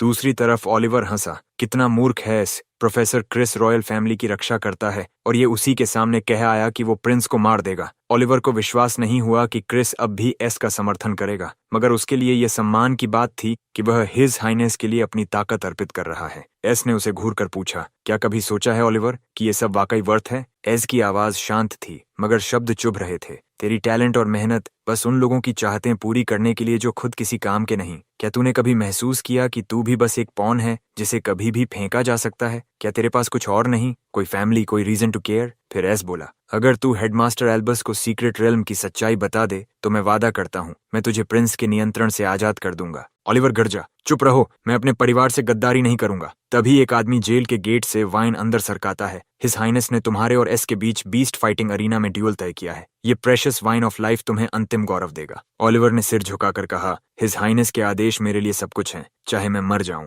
आदमी मुस्कुराया, तुम्हारी वफादारी स्वीकार है, लेकिन भीतर सवाल गूंजा, मौत के बाद वाला गौरव किस काम का? एम्पायर्स बीस्ट फाइटिंग अरीना अब चमक रहा था। दर्शक उन्माद में चिल्ला रहे थे, आज रात एंशिएंट रूल के तहत ड्यूअल होगा। दो योद्धा एक जादुई बीस्ट के हमले के बीच लड़ेंगे। जो आखिर में जिंदा बचेगा उसे प्रिंस सैंड्रू से इनाम मिलेगा। बीस्ट की गर्जना के साथ ड्यूअल शुरू हुआ। ओलिवर ने आत्मविश्वास से एस पर तलवार चलाई। उसे लगा वो अब एस की ब्लड मैजिक सोर्ड टेक्निक समझ गया है। बस प्रभाव क्षेत्र बढ़ा दो और उसके ब्लड लाइट ट्रिक्स बेकार हो जाएंगे, उसने सोचा। मगर एस की तलवार बिजली सी चमकी। उसने ओलिवर को बड़ी आसानी से पीछे धकेल दिया। 4 साल का लड़का, एस रैंक सोर्ड टैलेंट, जिसे हराना लगभग असंभव था। प्रिंस सैंड्रू ने माथे पर बल डाले कहा, ओलिवर पोशन क्यों नहीं पी रहा? ग्रेस को लाओ, उसकी माँ को। गार्ड्स उसकी माँ ग्रेस, जो प्रिंस की कुक थी, इसको खींच लाए। ओलिवर पीछे मुड़ा और उसे देखा। माँ का चेहरा कांप रहा था। उसके दिल में डर बैठ गया, अगर मैं हारा तो माँ मर जाएगी। उसने बिना हिचकिचाए पोशन पी लिया और एस की ओर दौड़ा।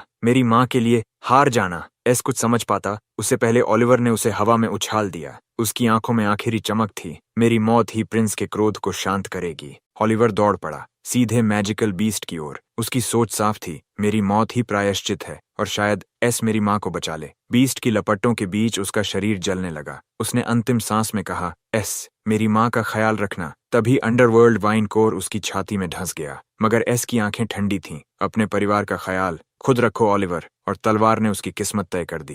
वो जिंदा बच गया ताकि वो अपनी बदला धीरे धीरे चुका सके। और तभी एस अपनी तलवार ओलिवर की ओर बढ़ाता है, लेकिन इस बार हत्या के लिए नहीं, बल्कि उसे बचाने के लिए। वो अपने blood manipulation flash rebirth skill को सक्रिय करता है। अंडरवर्ल्ड वाइन का खून, वाइन ऑफ लाइफ, पोषण के घातक प्रभाव को निष्क्रिय कर देता है। जैसे ही प्रक्रिया शुरू होती है, ओलिवर का शरीर धीरे धीरे स्थिर होने लगता है। एस उसके पास झुककर कहता है, शांत रहो, अब बस रिकवर करने पर ध्यान दो। मास्टर क्रिस बाद में आकर तुम्हारा ध्यान रखेंगे। कुछ देर बाद सैंड्रू खुद एस से मिलने आता है। उसके पीछे उसका बॉडीगार्ड खड़ा है और उसके सामने जमीन पर घुटनों के बल बैठी है ग्रेस, ओलिवर की माँ। सैंड्रू मुस्कुराता है, कहता है, मुझे उम्मीद नहीं थी कि ब्लड मैजिक इतनी शक्तिशाली होगी। एक ही बार में डिजास्टर ग्रेड मैजिकल बीस्ट और आधे सोर्ड सेंट को हराना अद्भुत। फिर वो अपनी उंगली घुमाता है। अब बोलो एस, बताओ तुम्हारा इनाम क्या चाहिए। एस कुछ पल चुप रहता है, फिर अपनी नजर ग्रेस पर टिकाता है और ठंडे स्वर में कहता है, मैं उसे चाहता हूँ। सैंड्रू चौंक जाता है। उसे? क्या तुम ओलिवर से बदला लेना चाहते हो? फिर मुस्कुराता है, तुम सच्चे ब्लड मेज हो। लालच, रक्त पिपासा और विनाश का जज्बा तुम्हारी हड्डियों में है। मेरे साथ आओ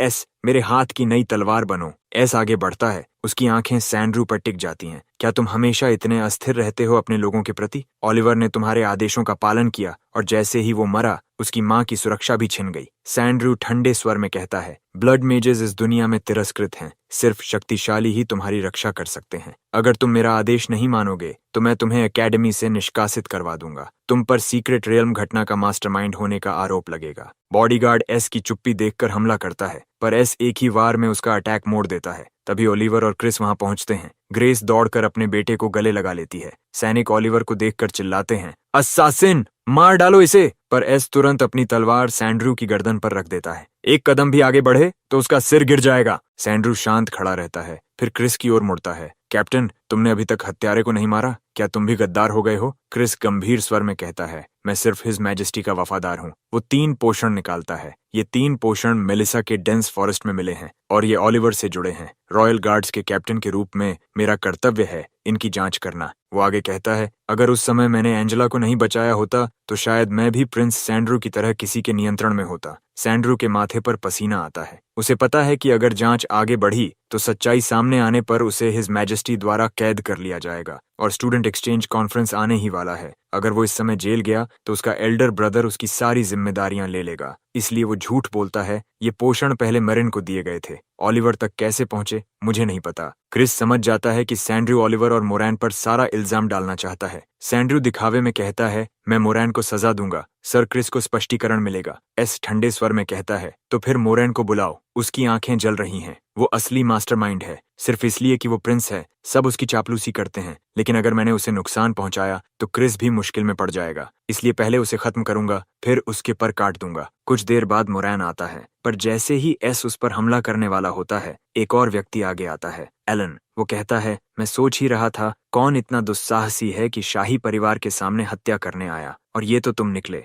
एलन मुस्कुराता है और कहता है, साम्राज्य के पवित्र नियमों के अनुसार मोरैन एक बैरन है। अगर उसने तुम्हें मार भी दिया होता तो बस कूपर परिवार से माफी मांगनी पड़ती और थोड़ी सी गोल्ड कॉम्पेंसेशन देनी होती। वो ठहरता है, पर अफसोस तुम मरे नहीं एस। मोरन ने एम्पायर के किसी भी रूल का उल्लंघन नहीं किया था, इसलिए उसे दोषी नहीं ठहराया जा सकता। फिर वो सैंड्रू से मिलता है जो एस की तरफ से माफी मांगता है। सैंड्रू मुस्कुराते हुए कहता है, अपने हंटिंग डॉग को केज में ही रखो एलन, वरना बाहर निकलकर सबको काट डालेगा। एलन मुड़कर एस की तरफ देखता है और ताने भरे लहजे में कहता है, तो क्या तैयार हो वापस केज में जाने के लिए मेरे हाथों? क्रिस हैरान रह जाता है, क्योंकि जब कूपर परिवार का वो बदतमीज लड़का एस को सबके सामने अपमानित कर रहा था तब एस ने उसे नजरअंदाज कर दिया था। एस जानता है कि गुस्सा करने का कोई फायदा नहीं। उसने पहले भी एलन को कई बार हरा दिया है, लेकिन अब बात शैडो ओथ की है। जब तक एस जिंदा है कूपर परिवार की छाया उसके साथ बंधी रहेगी। परिवार की मेट्रियार्क इतना रिस्क नहीं लेगी कि एलन को यहाँ मौत से मिलने भेज दे। शायद हेरा भी साथ आई हो। आखिर दूसरा प्रिंस खुद नए स्टूडेंट एक्सचेंज सेरेमोनी की देखरेख कर रहा है,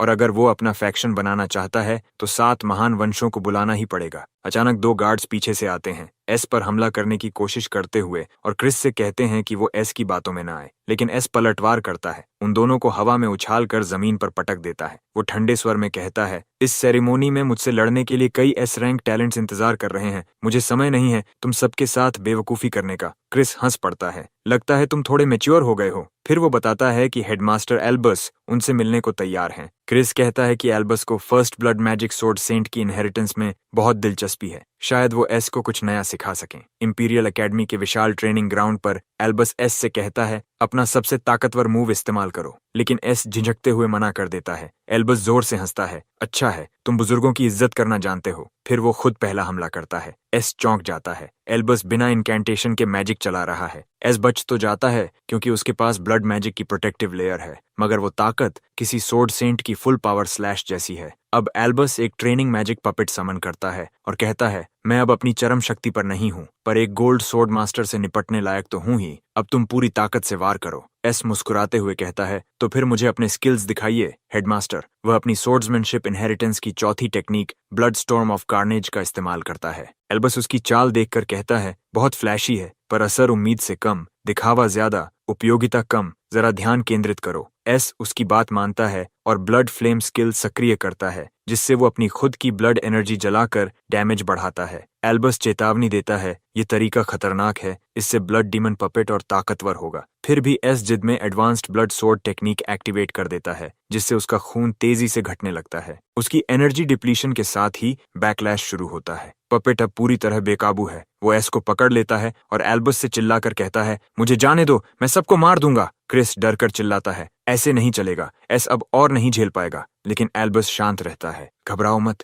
उसे बचाने के लिए मुझे इसे अस्थायी रूप से सील करना होगा। वो फिर एस की तरफ मुड़कर कहता है, जब तक तुम ब्लड डीमन पपेट को कंट्रोल नहीं कर लेते, तुम्हें ब्लड मैजिक इस्तेमाल करने की इजाजत नहीं है। एस सन्न रह जाता है। स्टूडेंट एक्सचेंज सेरेमोनी शुरू होने वाली है और वो अपने सबसे परिचित टेक्निक का इस्तेमाल नहीं कर सकता। क्रिस समझाता है, इसीलिए तुम्हें इसे जल्दी मास्टर करना होगा। ब्लड मैजिक का असली सार है खून को कंट्रोल करना। एल्बस सोचता है, अगर ये बच्चा अपनी शक्ति पर नियंत्रण न कर सका तो यह आपदा बन जाएगा। पर सवाल उठता है, पहले और दूसरे कूपर द्वारा चलाई गई वे इनविंसिबल आर्मीज जो अजेय थीं, एक ही रात में कैसे नष्ट हो गईं? आखिर उस रात हुआ क्या था? एस सोचता है, क्या एम्पायर की वो रहस्यमयी रात ब्लड मैजिक टेक्निक के होने से हुई थी? लेकिन एम्पायर के इतिहास में ऐसा कोई रिकॉर्ड नहीं है। तभी एल्बस उसकी सोच तोड़ता है, एस, अगर तुम्हें सच में उन लोगों की रक्षा करनी है जो तुम्हारे लिए मायने रखते हैं, तो ब्लड मैजिक सोर्ड टेक्निक्स को पूरी तरह मास्टर करना ही होगा। ये सुनकर एस और क्रिस तय करते हैं कि अब वे स्पेशल ट्रेनिंग के लिए रवाना होंगे, और जितने कम लोग इस ट्रेनिंग के बारे में जाने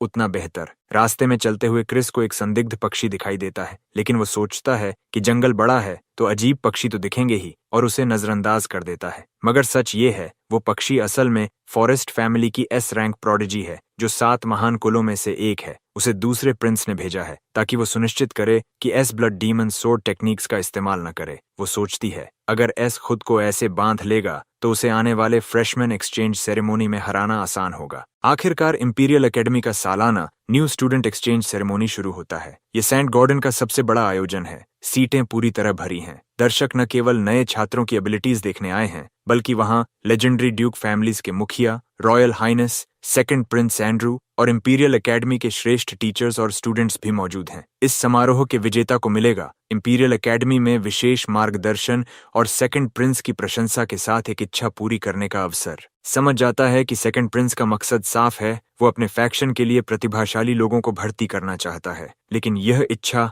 उसके लिए वरदान साबित हो सकती है। अगर वो जीत गया तो कूपर परिवार का पतन तेजी से होगा। सेरेमोनी 2 भागों में बंटी है, प्रिलिमिनरीज और एलिमिनेशन मैचेस। प्रिलिमिनरीज से जो 8 छात्र क्वालिफिकेशन पाएंगे वही 1v1 एलिमिनेशन राउंड में प्रवेश करेंगे। नियम पुराने हैं, जो भी हाइड्रा का सिर काटकर अरीना से बाहर लाएगा वही आगे बढ़ेगा। कंपटीशन शुरू होते ही फॉरेस्ट फैमिली की एस रैंक प्रोडिजी ने हाइड्रा का एक सिर काट दिया। उसने मैजिक एरो और रेवन ट्रांसफॉर्मेशन दोनों में कम उम्र में मास्टरी पाली थी, लेकिन जैसे ही वो दोबारा हमला करने जाती है, ड्राना फैमिली का थॉर हंसते हुए उस पर वार करता है। धन्यवाद, तुम्हारी वजह से मैं क्वालिफाइड हो गया। एस दूर से देखता है और मुस्कुराता है। दिलचस्प, जंगल का राजा या तूफान का राजा, कौन जीतेगा? मुकाबला शुरू होता है और थॉर मात्र एक हल्के मूव से जीत जाता है। थॉर की रक्षा इतनी मजबूत है कि दर्शक अविश्वास में पड़ जाते हैं। कहा जाता है, ड्राना फैमिली का हर सदस्य राक्षसी डिफेंस रखता है। लोग फुसफुसाते हैं, ये तो उस 5 सिर वाले ड्रैगन से भी खतरनाक है। सौभाग्य से अरीना पर सील लगी है, वरना सब खत्म हो जाता। तभी आइजैक फैमिली की टीम आती है। कभी राजा का दायां हाथ मानी जाने वाली यह फैमिली घोषणा करती है, उत्तर के बारबेरियंस को हमारे वॉरियर्स को नीचा नहीं दिखाने देंगे। मगर इस सब में हाइड्रा बेकाबू हो जाती है और सभी को अब बचाव करना पड़ता है। जब एंड्रिया पर हाइड्रा हमला करती है, एस आगे बढ़कर उसकी रक्षा करता है। एंड्रिया चौंक जाती है।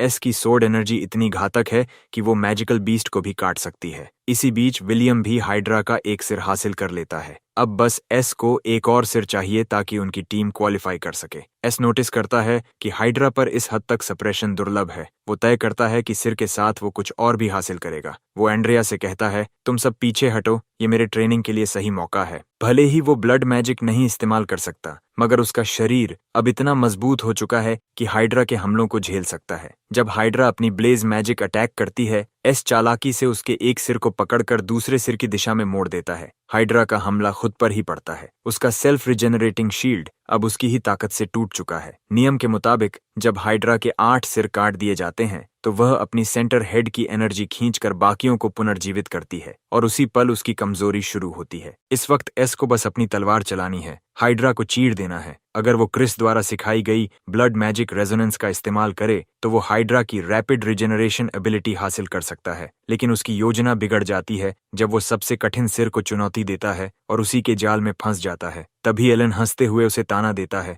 घुटनों पर गिर जा, मुझसे भीख मांग ले, शायद तब तुझे ये मौका दे दूं। एस हल्की मुस्कान के साथ जवाब देता है, मैं कभी नहीं। एलन ठंडे स्वर में कहता है, अगर तुझे आगे बढ़ने की परवाह नहीं तो अपने दोस्तों की तो कर जो हाइड्रा की रिजेनरेटिंग हेड्स में फंसे हैं। सैंड्रयू दूर बैठा मुस्कुरा रहा है, देखता है कि हाइड्रा की सील टूट चुकी है। वो सोचता है, क्या कूपर परिवार का ये लड़का सच में मौत को बुला रहा है? वो चाहता है कि इस अरीना में कुछ खिलौने मर जाएं, तभी तो मजा आएगा। उधर एस संघर्ष में है। एलन कहता है, आज मैं तेरा हर ह्यूमिलिएशन लौटा दूंगा, अपने खून से तेरी शर्म धो दूंगा। एलन अपने साथ लाया है लाइसा को, सोना परिवार की सबसे भयंकर हंटिंग डॉग। वो ब्लैक मैजिक का इस्तेमाल करती है जो बाइंड करती है, कमजोर करती है और जीवन शक्ति को खींच लेती है। उससे लड़ना मतलब खुद को निगलवाना। एलन की दखलंदाजी के कारण एस हाइड्रा का मुख्य सिर नहीं काट पाया और अब हाइड्रा पूरी तरह सील से मुक्त हो गई है। अब एस तय करता है कि लाइसा खुद हाइड्रा की शक्ति का स्वाद चखे, मगर एलन उसे मूर्ख कहता है। उसके बाल जलाने से कुछ नहीं होगा, वो हाइड्रा की फ्लेम सोख सकती है। हाइड्रा अब क्रोधित है और उसकी शक्ति लगातार बढ़ रही है।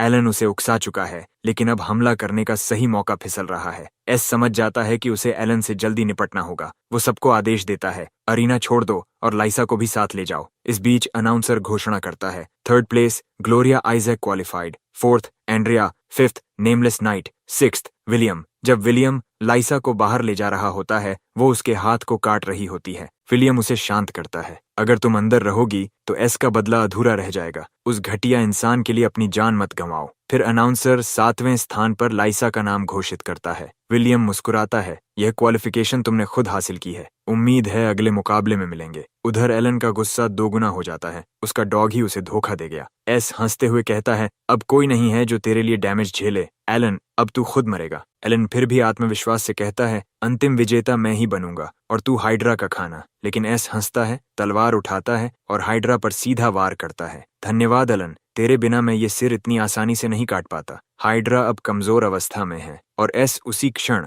एंशिएंट ब्लड मैजिक रिचुअल पूरा करता है, जैसा क्रिस ने बताया था। अपने खून को हाइड्रा के खून से मिलाकर वो रेजोनेंस पैदा करता है और उसी पल उसे हाइड्रा की S rank ability rapid regeneration मिल जाती है। अब कोई भी फ्लैश डैमेज तुरंत हील हो जाता है और पेन के असर मिट जाते हैं। इंसान और मैजिकल बीस्ट के बीच ये ब्लड सिंक्रोनाइजेशन की उच्चतम अवस्था है। तभी एस एलन पर वार करता है, उसका हाथ काट देता है, लेकिन अब एलन उसे रिजनरेट नहीं कर सकता। उसी क्षण एस को हाइड्रा की ए रैंक एबिलिटी कोरोजन भी मिलती है, जो टारगेट की विटैलिटी को धीरे धीरे निगल जाती है। वो शांत स्वर में पूछता है, कैसा लग रहा है शैडो ओथ के मास्टर, वही दर्द जो तुम्हारी छायाएं झेलती हैं। एलन की आंखें चौड़ी हो जाती हैं। अब उसे समझ आता है कि एस अब तक कैसे जिंदा था, लेकिन वो जिद से कहता है, ये काम अब नहीं करेगा, मुझे जो भी डैमेज मिलेगा वो इन्फिनिट शैडोज में बढ़ जाएगा। एस सांस छोड़ते हुए कहता है, तू कुछ नहीं समझा एलन, जो शैडो डैमेज झेलता है वो किसी और शैडो को नहीं सौंप सकता। अब एस की रिजेनरेशन इतनी तीव्र है कि ये स्तर का हमला उसे छू भी नहीं सकता और वो बिना दर्द के आगे बढ़ता है। तलवार चमक उठती है। जब एस एलन पर हमला करता है,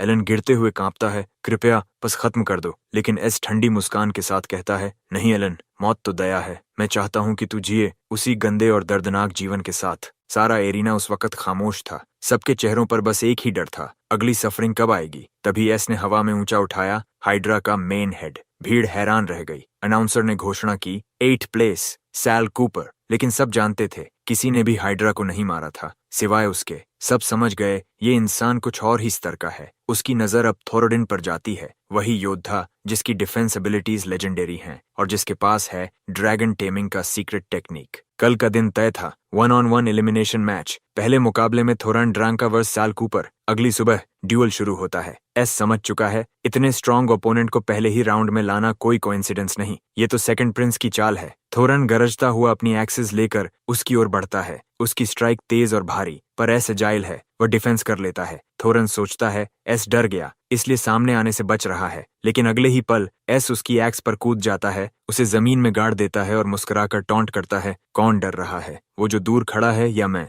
थोरन का गुस्सा बढ़ जाता है। वो एस को पंच मारने की कोशिश करता है, मगर एस उसका फिस्ट पकड़ लेता है और कहता है, बॉडी बड़ी नहीं पर स्ट्रेंथ इंप्रेसिव है। थोरन समझ जाता है ये चाल थी। उसका गुस्सा दोगुना हो जाता है। अब वो अपने दोनों वेपन्स मिलाकर रिंग थॉर्न्स और कोरोशन के साथ कंबाइंड अटैक करता है, मगर एस की डिफेंस अटूट रहती है। थोरन उसके चेहरे को निशाना बनाता है, तभी S blood magic resonance skill से उसकी मूवमेंट्स रोक देता है। गुस्से में थोरन समन करता है, थोर फिशा, अपनी आइस पावर्स और एजिलिटी के लिए मशहूर ड्रैगन। क्रिस तुरंत विरोध करता है। एलिमिनेशन मैच में समन्ड बीस्ट्स अलाउड नहीं, मगर अनाउंसर कहता है, rules are rules, dragon knight को एग्जेम्पशन है। अगर चाहो तो एस भी ड्रैगन बुला सकता है। अरीना में बर्फीली हवा चलती है जब फिशा अपना आइस ब्रेथ छोड़ती है। एस समझता है अगर ये लंबा चला तो हार तय है, उसे करीब जाना ही होगा। उधर सैंड्रू थोरन की तारीफ करता है और उसका पिता गर्व से कहता है, वो ड्रंका परिवार का गर्व है जिसने ड्रैगन के साथ कॉन्ट्रैक्ट किया और हेवन अर्थ की शक्ति चैनल कर सकता है। थोरान अब अपनी स्ट्रॉन्गेस्ट ड्रैगन नाइट अटैक छोड़ता है। आसमान से लाइटनिंग बरसती है, स्मोक पूरे एरिया को ढक लेती है। सब मान लेते हैं कि एस मर गया। थोरान अहंकार से कहता है, इतनी शक्तिशाली स्ट्राइक से मरना तुम्हारा सम्मान है, मगर धुएं में से आवाज आती है, अभी खुश मत हो थोरोडन। एस के पीछे प्रकट होता है magic dragon. S rank skill, magic immunity, वो सारी आइस, फायर, लाइटनिंग अब्सॉर्ब कर लेता है। सब सदमे में हैं। मैजिक ड्रैगन को तो एक्सटिंक्ट कहा गया था और ये इवॉल्व्ड फॉर्म है। Thunder flame SS rank species जो विंड, लाइटनिंग और फायर तीनों एलिमेंट्स यूज कर सकता है। एक ही वार में ड्रैगन थोरन को उड़ा देता है। भीड़ पागल हो उठती है। एस के चेहरे पर हल्की मुस्कान, तो ये है सनलाइट का एहसास, वो गौरव जो एक शैडो को कभी नहीं मिलता। तभी थोरन का पिता क्रोध से चिल्लाता है, चोर, तूने ड्राना परिवार का खजाना चुरा लिया। वो एक्स फेंकता है, लेकिन एस का मैजिक ड्रैगन उसे रोक देता है। एस अपने ड्रैगन पर बैठा ठंडे स्वर में कहता है, आज मैं दिखाऊंगा असली हकीकत। इस दुनिया में असली ताकत उन्हीं की है जिनके पास हैं वेपन्स और वो कैवलरी जो उड़ सकती है।